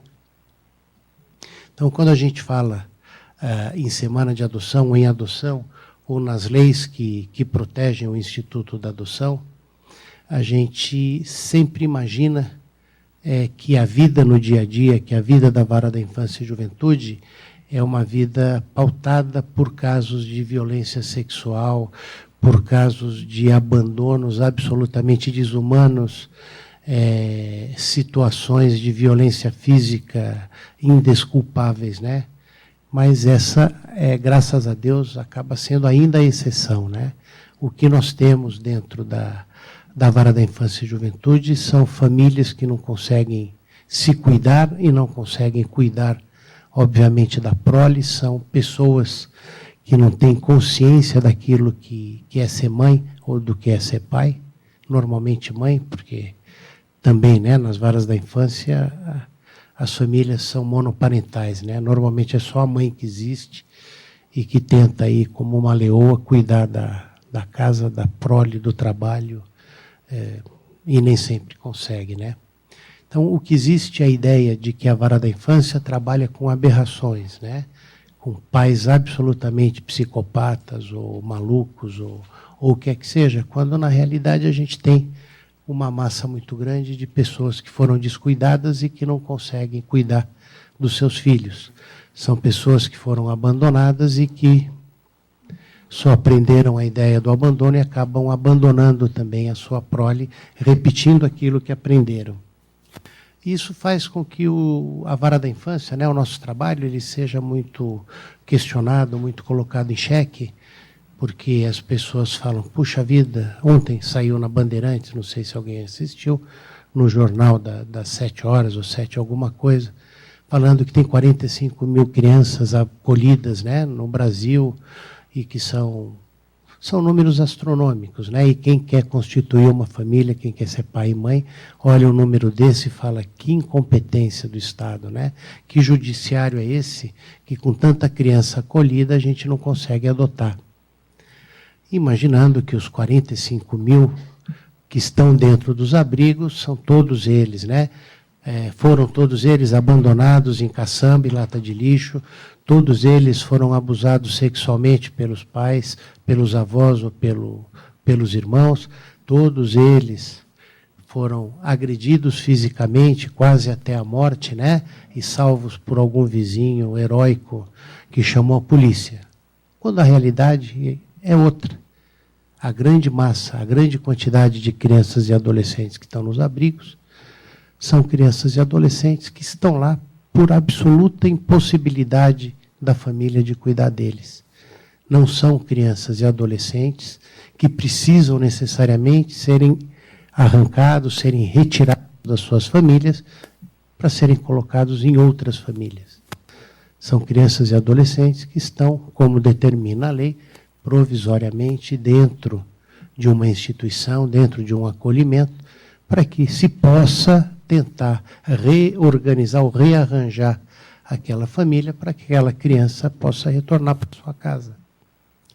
E isso faz, né, com que essa visão deturpada que acaba tendo, né, prejudica demais o nosso trabalho e faz com que o judiciário seja extremamente incompreendido pela população, em especial na área da infância e juventude, em especial no tema da adoção, né?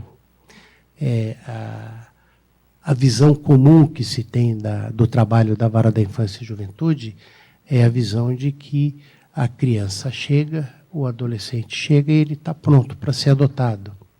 Que o processo de adoção demora 20 anos, 30 anos, né? Que é a grande reclamação. Quando, na verdade, não existe, e eu não sei de que forma fazer, um esclarecimento de que a adoção é um instituto complexo e que a parte mais fácil é o processo de adoção, quando tudo já está resolvido, ou tudo não foi resolvido e desembocou na adoção. O grande problema, a grande dificuldade que se tem, que o Poder Judiciário enfrenta, é o que antecede ao processo de adoção. É primeiro o processo de localização do problema. O segundo é a apuração da veracidade daquilo que chega, da notícia que chega. O terceiro é que medida tomar para evitar que aquela criança seja afastada da sua família. O quarto é que providências eu tomo para que aquela família se reorganize até que eu tenha um time necessário para dizer essa família não conseguiu responder num tempo razoável aquilo que se esperava dela, então vamos decidir que aquela família não tem capacidade ou ela está em impossibilidade de ter seu filho consigo, que eu entendo que é a decisão mais difícil que um juiz pode ter dentro de qualquer matéria dentro do judiciário, que é na hora que você declara a incompetência de uma mulher de ser mãe ou de um homem de ser pai, ou de ambos, de cuidar do seu filho. Então, é uma decisão que não é simples. É claro que é mais fácil nas aberrações, mas as aberrações, como eu disse, são exceções das exceções, e não a normalidade. Então, é um momento muito difícil e é um processo que acaba sendo longo. Todos nós sabemos da dificuldade que o Estado tem de prover serviços na área de assistência social efetivos, constantes, em quantidade suficiente e com a verba necessária para o seu trabalho. A gente conhece a dificuldade da área de saúde de dar atendimento à população. A gente conhece a dificuldade que a área médica tem de descobrir uma forma de fazer com que uma pessoa que ingressou no mundo das drogas possa sair. Não é um passe de mágica e não se tira alguém das drogas com pílula ou com cirurgia. É um trabalho difícil, é um trabalho que ainda não tem sequer um protocolo definido com relação ao crack. Efetivamente é assim que se procede e essa pessoa vai ter um resultado dentro de determinado prazo. Então, tudo isso faz com que todo o trabalho que é feito ele tenha uma certa demora, uma demora natural. Poderia ser mais curto o tempo, claro, mas aí a gente está falando de um grande acordo, né, nacional, um grande acordo interpoderes, intersecretarias em especial, para que fosse efetivado. Mas nunca será em uma semana, 10 dias ou 2 meses. É um prazo que tem que ser longo naturalmente. Ninguém abandona as drogas em 2 meses.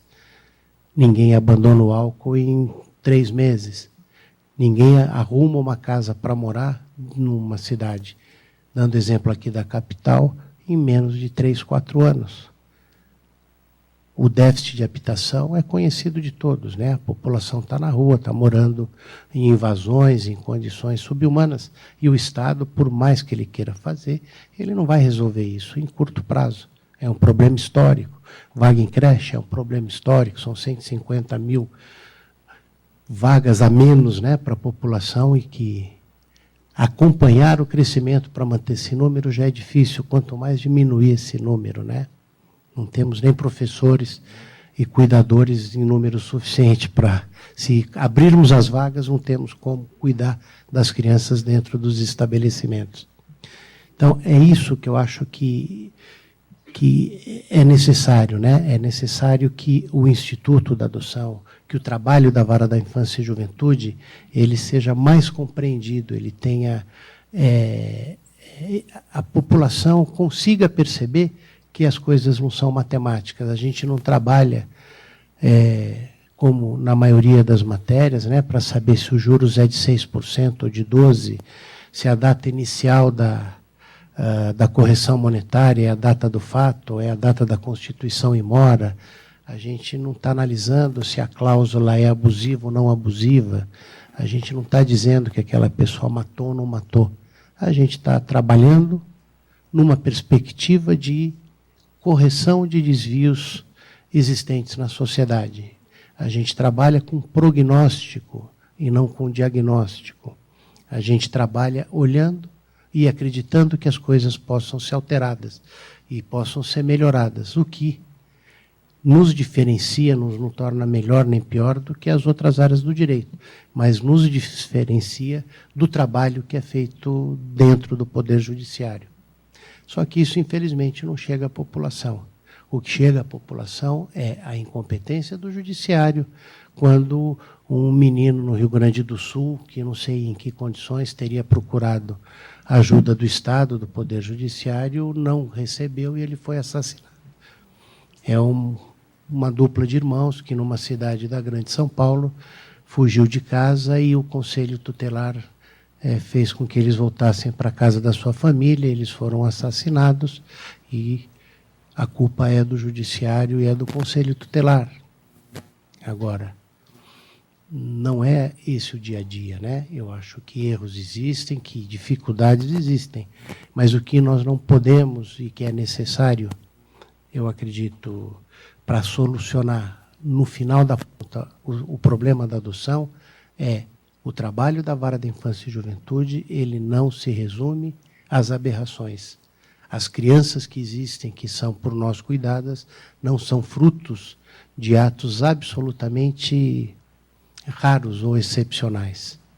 Sem isso, a gente nunca vai conseguir fazer com que a população entenda que as crianças que estão no abrigo não são crianças adotáveis, são crianças que estão sendo cuidadas, que as crianças que têm condições de adoção não são aquelas que eles estão vendo, são aquelas que ele não quer ver, são aquelas grandes, são aquelas eventualmente com a cor da pele diferenciada, e é preciso, daí, com a realidade, com o conhecimento do que existe, a gente conseguir a sensibilização que a doutora Dora falou, para que essas pessoas acordem. eu quero ser pai, eu quero ser mãe. Ser pai e mãe começa dentro da natureza, para alguns, quando é concebido, para outros, quando nasce, né? E vai até o fim da vida. Ninguém deixa de ser pai antes que ele morra ou antes que o filho morra. Certo? Então, você adotar uma criança com dias de vida ou com anos de vida, em tese não muda nada. Você vai continuar sendo pai a partir de algum instante e vai ser pai até o fim dos seus dias, como é natural. Então, é preciso que a gente consiga mostrar para a sociedade que as crianças existentes são crianças diferenciadas, não aquelas que elas sonham.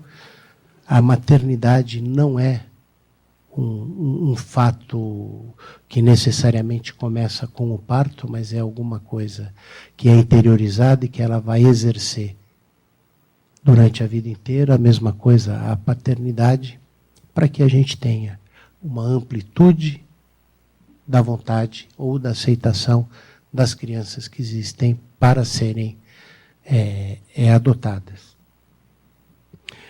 Eu entendo também que seria importante, né, que houvesse, por parte do Poder Executivo, em especial, e do Legislativo como suporte, uma solução, não sei outra palavra, para que o trabalho da infância e juventude não fosse tão sectarizado como, infelizmente, é hoje, né? Hoje a coisa mais difícil que existe é fazer com que duas secretarias, sejam municipais, sejam estaduais, conversem. A divisão política que é feita dentro do Estado, né? Uma divisão que não favorece o trabalho completo, né? A atenção integral da criança e do adolescente. Nós não temos crianças e adolescentes que são só carentes de provisão assistencial. Nós não temos crianças e adolescentes que só sejam doentes psiquiátricos ou psicológicos ou doentes físicos, né?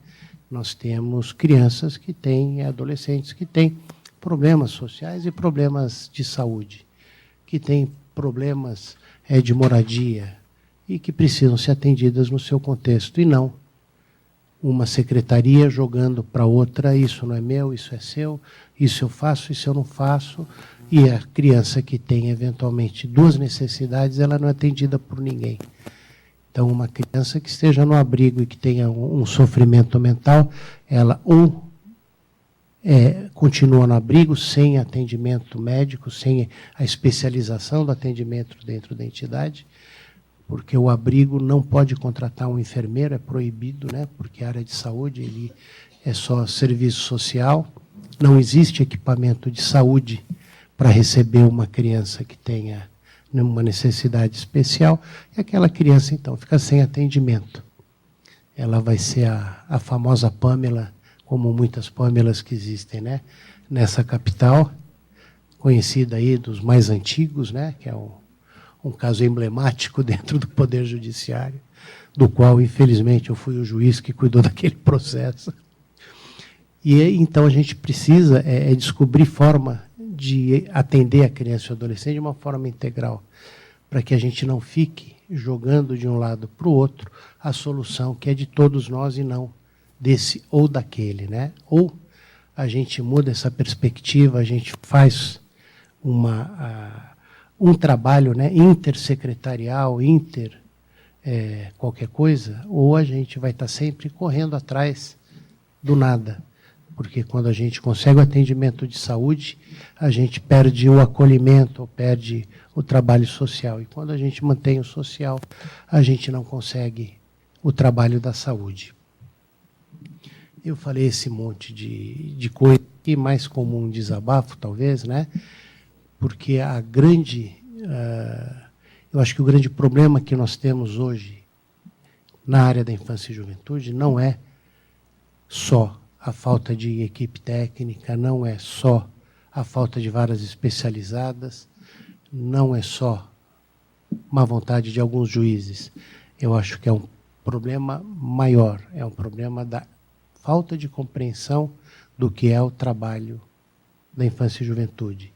É a incompreensão dos poderes executivo, legislativo e judiciário daquilo que seja o atendimento integral da criança, daquilo que seja a forma como devemos trabalhar, eventualmente a opção política de como resolver o problema, porque infelizmente, né, algumas leis que foram feitas ultimamente, né, dizendo que a criança com deficiência física ou deficiência mental tem toda a preferência para ser adotada. Pelo amor de Deus, não precisa escrever isso, né? Não é uma lei que vai resolver absolutamente nada, porque isso já acontece. Não é a lei que vai fazer com que o processo ande mais rápido, se o processo tem o seu tempo de maturação, se aquela família precisa ser cuidada, quer dizer, na verdade é uma lei absolutamente inócua. Não é criando eventualmente os cadastros, que são muito úteis, né, pelo CNJ, que a gente vai resolver esvaziar abrigo. Porque os cadastros, eles funcionam como um facilitador, mas não é uma panaceia.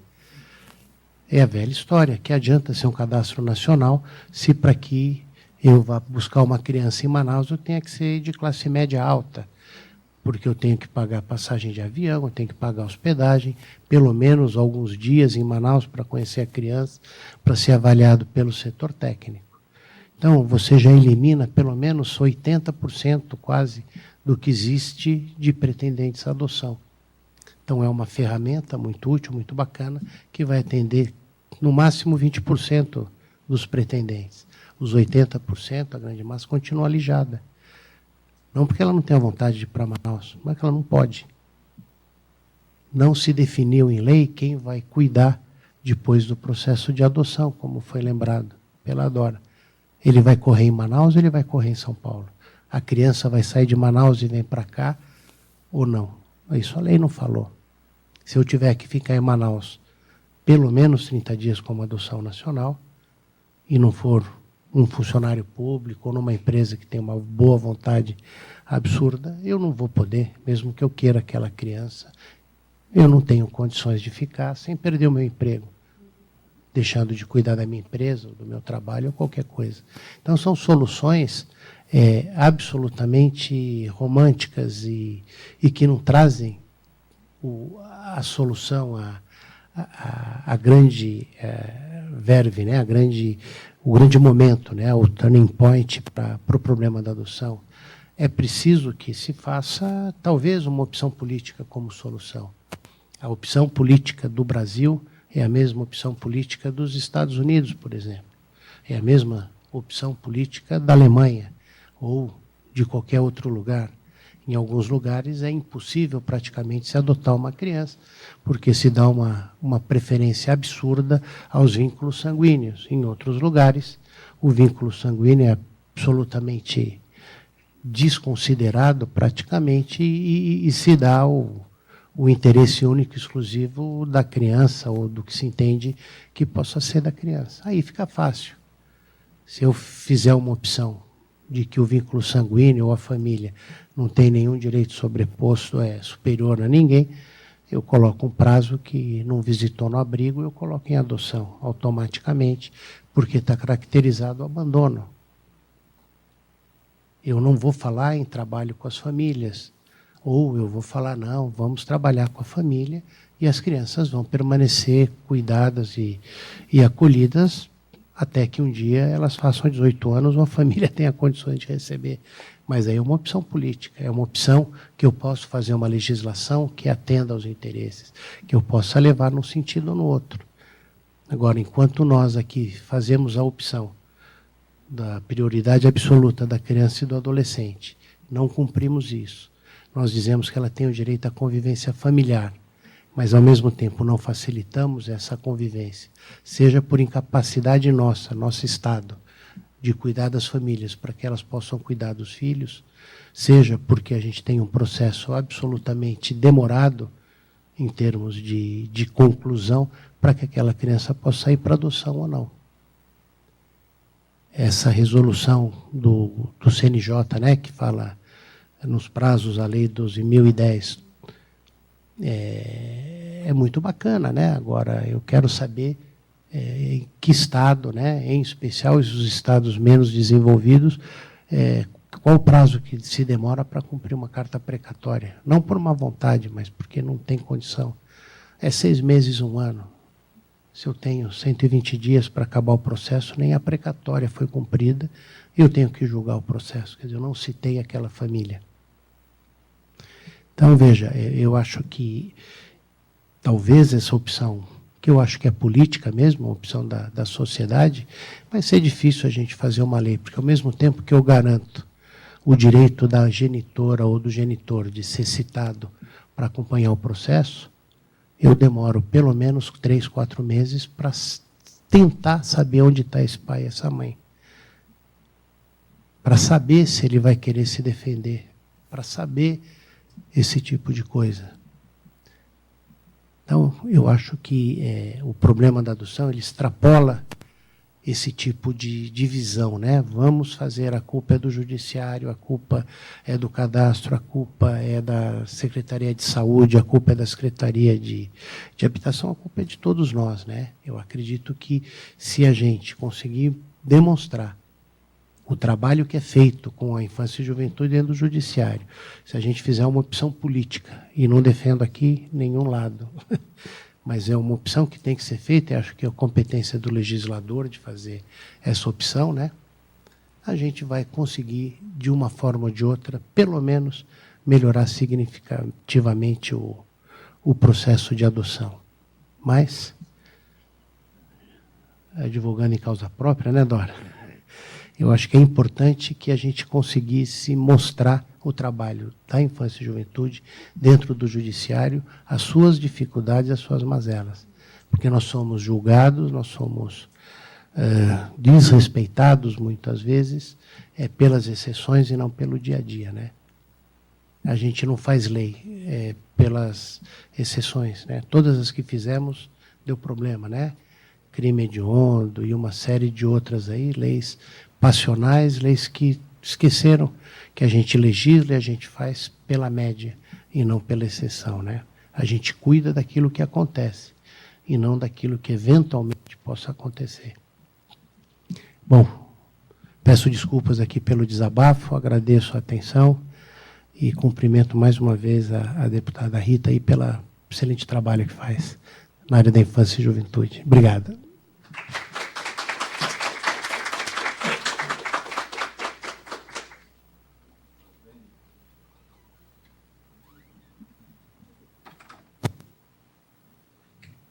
Convidamos para compor a mesa de encerramento a deputada estadual Rita Passos, desembargadora Maria Olívia Pinto Esteves Alves, doutor Yassin Isa Hamed, doutora Dora Aparecida Martins de Moraes e o doutor Reinaldo Sintra Torres de Carvalho. Senhoras e senhores, nesse momento abrimos o seminário para perguntas, considerações e manifestações.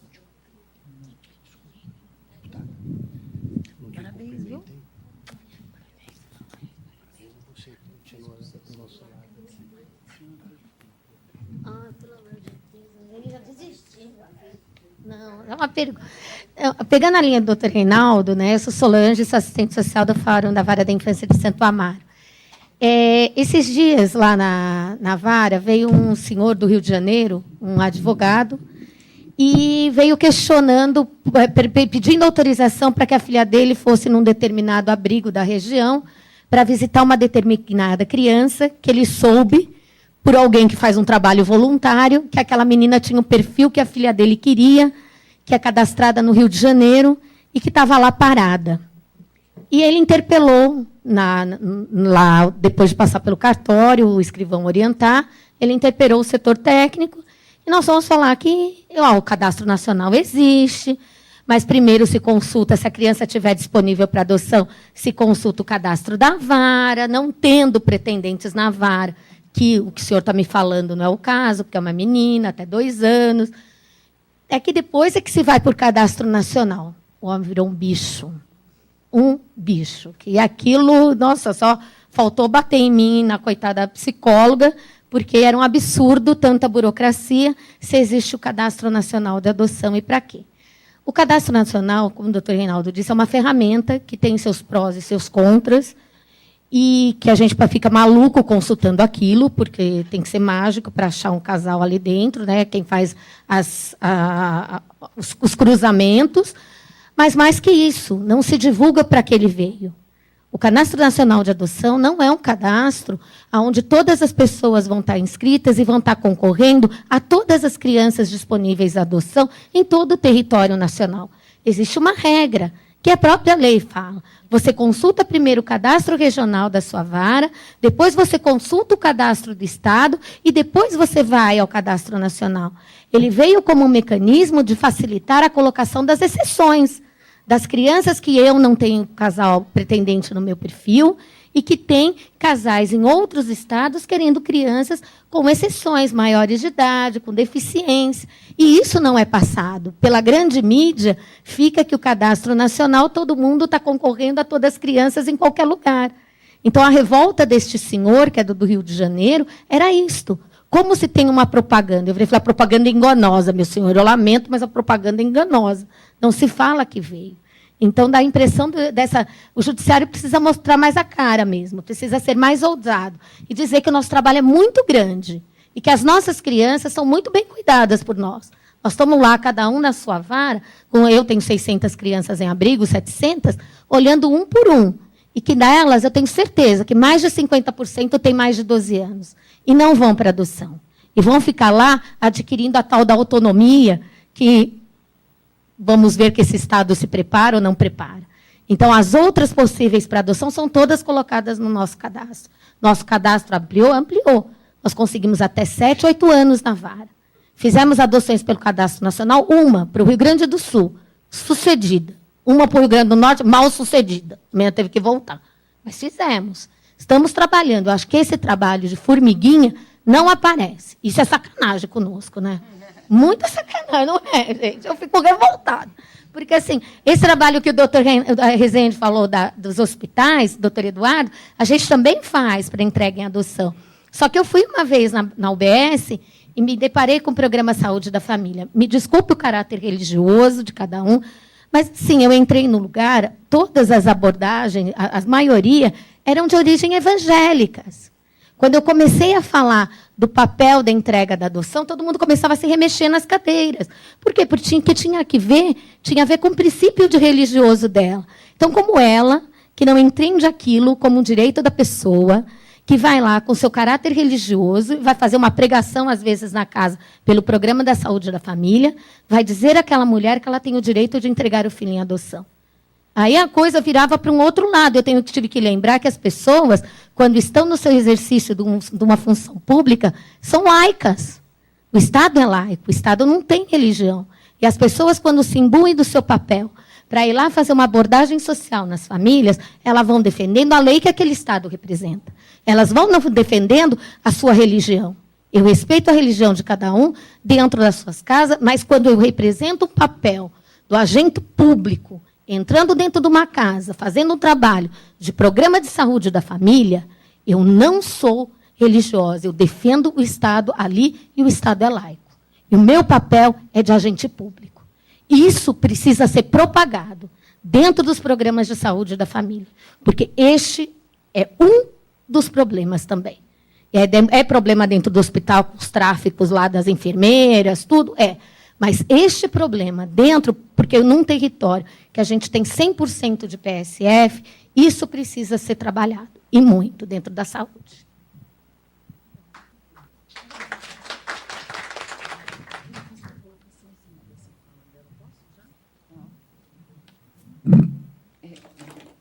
Vou passar a palavra para a doutora Dora, que quer fazer uma colocação e avisar. Nós temos mais 5 minutos. Que ela falou uma coisa que eu só queria destacar aqui por conta dos profissionais, que eu acho que você lembrou uma coisa que eu gosto sempre de falar, que a criança, quando está numa situação de risco ou de violação dos seus direitos, que justifica o acolhimento, eu sempre gosto de lembrar, para quem a gente conversa muito sobre isso, e falo para as pessoas que vão adotar, ao momento que o Estado recolhe essa criança numa instituição, acabou a condição de vulnerabilidade e de risco. O Estado tem que cuidar e tem que garantir o direito à convivência, ainda que temporária, num acolhimento. Portanto, essa criança não está mais abandonada, essa criança não é mais coitadinha, e a nós compete isso. Daí, eu diria para esse senhor, para ele ficar calmo no Rio de Janeiro, porque, na verdade, não tem criança que desesperada jogando os bracinhos para a filha dele. Porque isso é uma coisa também equivocada, que as pessoas ficam muito ansiosas, e o CNJ, que fez o cadastro, deveria fazer essa propaganda que a senhora falou, e explicar, como nós explicamos para os nossos casais, que as crianças pequenas são absorvidas pela própria vara, ou, no máximo, pela própria cidade. Jamais irão para... Eu não vou mandar bebê para a Amazonas, nunca, né? Porque nós temos aqui interessados no local. Eu acho que é uma questão dele prestar mais atenção. Não acho que é tão difícil de compreender isso. É a ansiedade de adotar.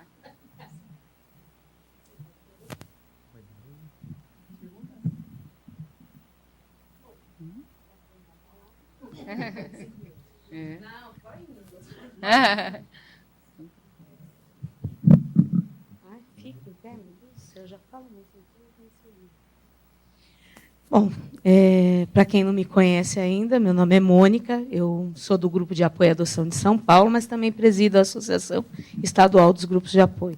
O doutor Eduardo comentou do projeto, o GASP foi o grupo convidado a participar desse projeto através da nossa coordenadora, Maria Antonieta Pisano Mota, que é a escritora, né, que ele citou do livro Mães Abandonadas. A Maria Antonieta apresenta, então, a importância dos grupos participarem desse projeto. E eu tive a satisfação de escrever lá, junto com ela, a ética dos grupos, para que não haja, conforme ele falou, um desvio dessas crianças. No passado, havia uma grande confusão do que era um grupo de apoio à adoção, e hoje, através da HESP e também da ANGAD, que é a Associação Nacional, nós estamos tentando, então, padronizar o que é um grupo de apoio à adoção e a sua função social, né? E para que os grupos sejam juridicamente compostos, ou que eles existam, que a gente saiba quem é o responsável legal por esse grupo, quem é que vai ser preso, né, pelo judiciário, caso faça uma intermediação ilegal, né, porque nós lutamos por adoções legais, entendeu? E para sempre.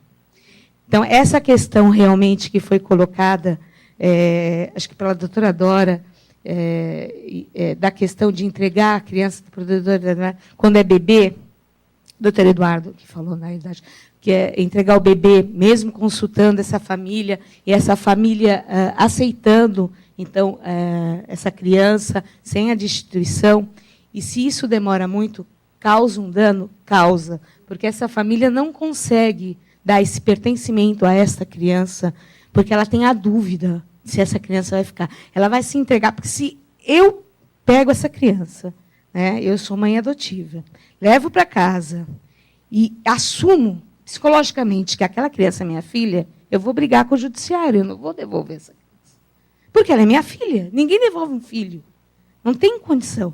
Então, eu acho que essa questão da entrega do bebê é uma questão muito delicada, porque você coloca uma criança em guarda, numa família, leva lá 3, 4 anos para acontecer a destituição e depois a adoção, e, de repente, acontece alguma coisa no meio do caminho, e você vai devolver essa criança depois de 4 anos sem ter filho? Não vai, gente. Então, é uma questão muito séria. Eu sou a favor da adoção, quando essa família não tem condição de ficar com essa criança, então essa mãe não quer essa criança, ela tem o direito, o doutor Eduardo falou, de decidir se quer que a família seja contatada ou não. E eu acho que esse processo tem que ser muito rápido mesmo, né? Não é porque a gente vai militar, porque é melhor ficar na família adotiva. Mas após ela ser colocada numa família adotiva, como é que você vai tirar? Porque se não resolveu em 3 meses, e demorar 1 ano e pouco, essa criança está nessa família inserida, é a família que ela conhece. Como é que você vai explicar para uma criança? A gente tem um caso, né, que não é daqui de São Paulo, aliás, graças a Deus, os cabeludos aqui não estão aparecendo aqui em São Paulo, estão aparecendo em outros estados, que a mãe tem essa criança em guarda há 4, quase 5 anos. E aí a mãe, lá não vou discutir o processo, mas resolvem devolver a criança, vai fazer a busca e a apreensão, a criança está debaixo da cama, ela gravou isso. Né? E a polícia vai lá arrancar a criança debaixo da cama, porque a mãe não tem coragem de fazer isso.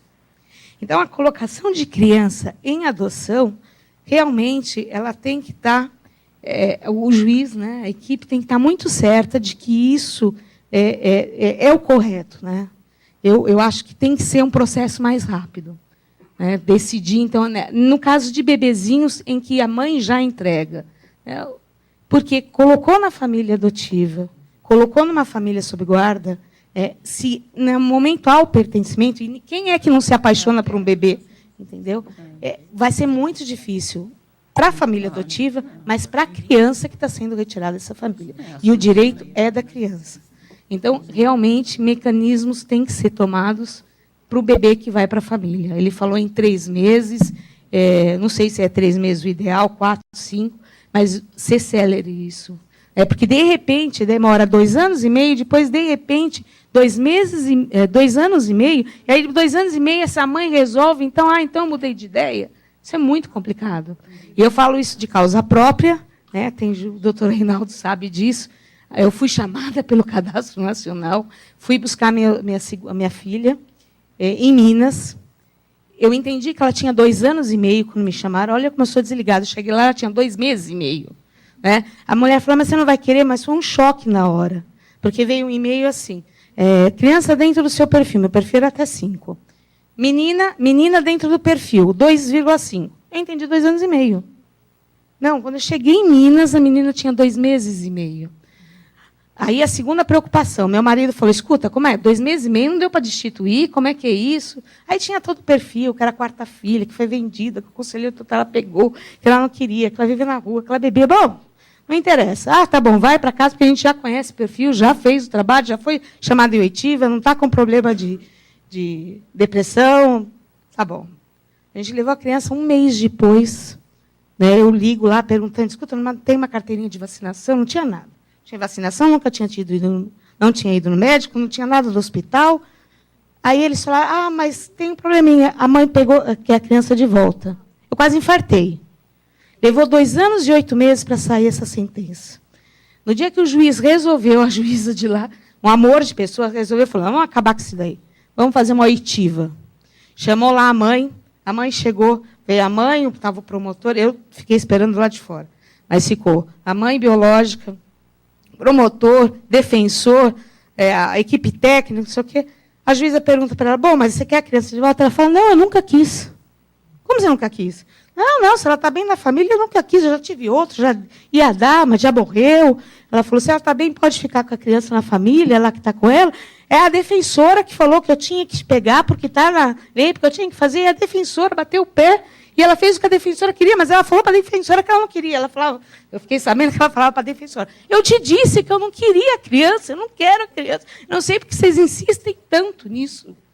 Aí a juíza pegou e falou, bom, destituiu naquele dia, deu trânsito julgado, mandou chamar a família adotiva, que era eu, e transitou também, julgou, deu a adoção no mesmo dia. Mas porque essa mãe continuava batendo o pé que não queria, mas tinha alguém que dizia que ela tinha que ficar com essa criança. A qualquer custo. Levou 2 anos e 8 meses para sair isso. E durante 2 anos e 8 meses, eu falei, ela é minha filha, minha filha, minha filha, minha filha. Lógico que era minha filha. Mas imagina o medo de devolver essa criança. Né? E ela já ia para a escolinha, as pessoas chamavam ela por um nome, né? E ela não tinha o mesmo nome. Eu lembro que quando a gente falou, olha, Bruna Natália, seu nome. Ela falou, eu também sou Natália? Quer dizer, ela já tinha entendimento, ela já tinha 3 anos e pouco. Quer dizer, foi muito difícil. Então, assim, é só um desabafo como mãe adotiva, entendeu? E como participante de grupo de apoio à adoção. Não era junto com o criminal. Ela veio de Minas, do interior de Minas, São João del Rei. Hoje a doutora Maria de Fátima é desembargadora também. E parece que se aposentou agora, eu não sei bem. Mas a juíza, assim, eu não estou criticando a equipe técnica, nem a juíza, nem nada. O processo demora, porque tinha que fazer não sei o que lá, tinha que chamar de novo, tinha que fazer. Quer dizer, aquilo vai enrolando e você que está com a criança está naquele sofrimento, entendeu? E era uma adoção legal. Eu fui chamada no cadastro, não conhecia essa mãe, não intermediei, e você fica com a faca no pescoço. E depois que você está lá, entendeu? Você não vai dizer não. Eu já tinha falado para o meu filho, eu tenho um filho adotivo, que nós estamos indo buscar a irmã dele. Né? Quer dizer, como eu falo para uma criança adotada, não, essa irmã não deu certo, vamos, ou devolver essa criança. Você imagina, depois de 3 anos de convivência, eu vou falar para o meu filho, olha, essa menina não é mais a sua irmã, né? Nós vamos devolver ela porque não deu certo, o que fica na cabeça dele? Então, é uma situação muito difícil. Muito obrigada, acho que eu gastei os 5 minutos. Exatamente.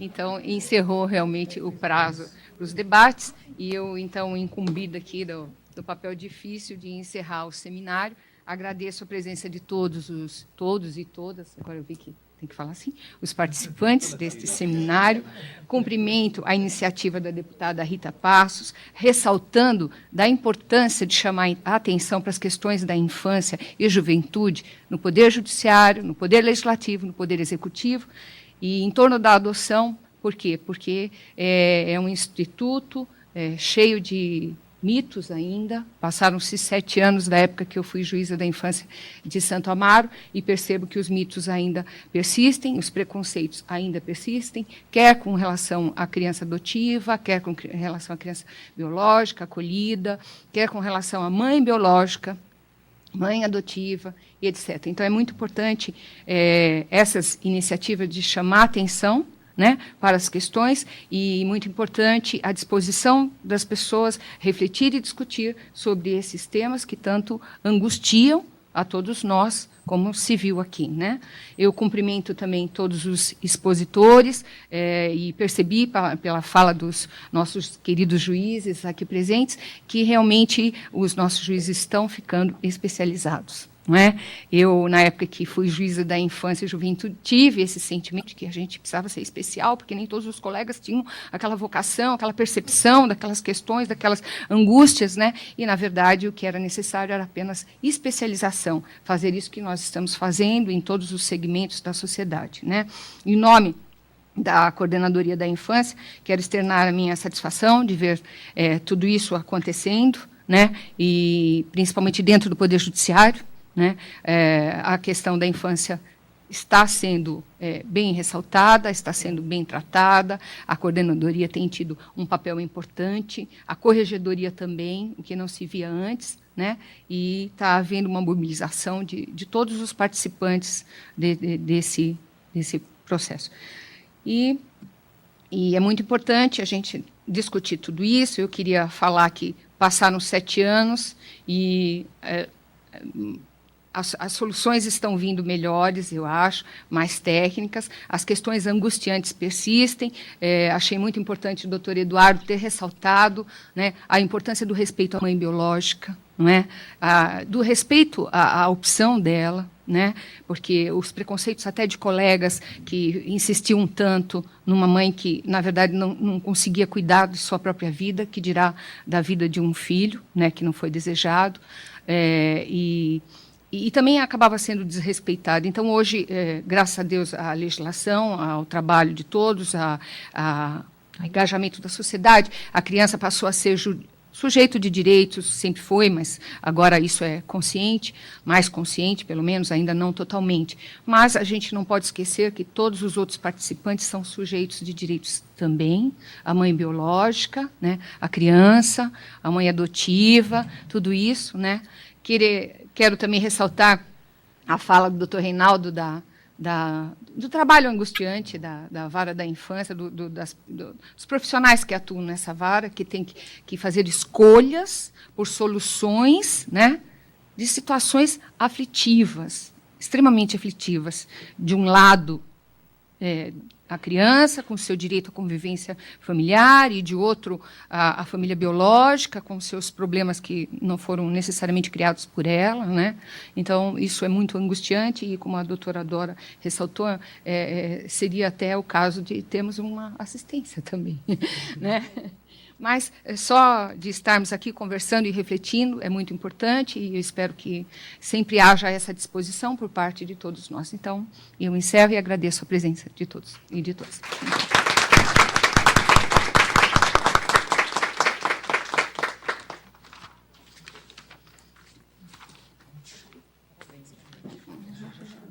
Imagina.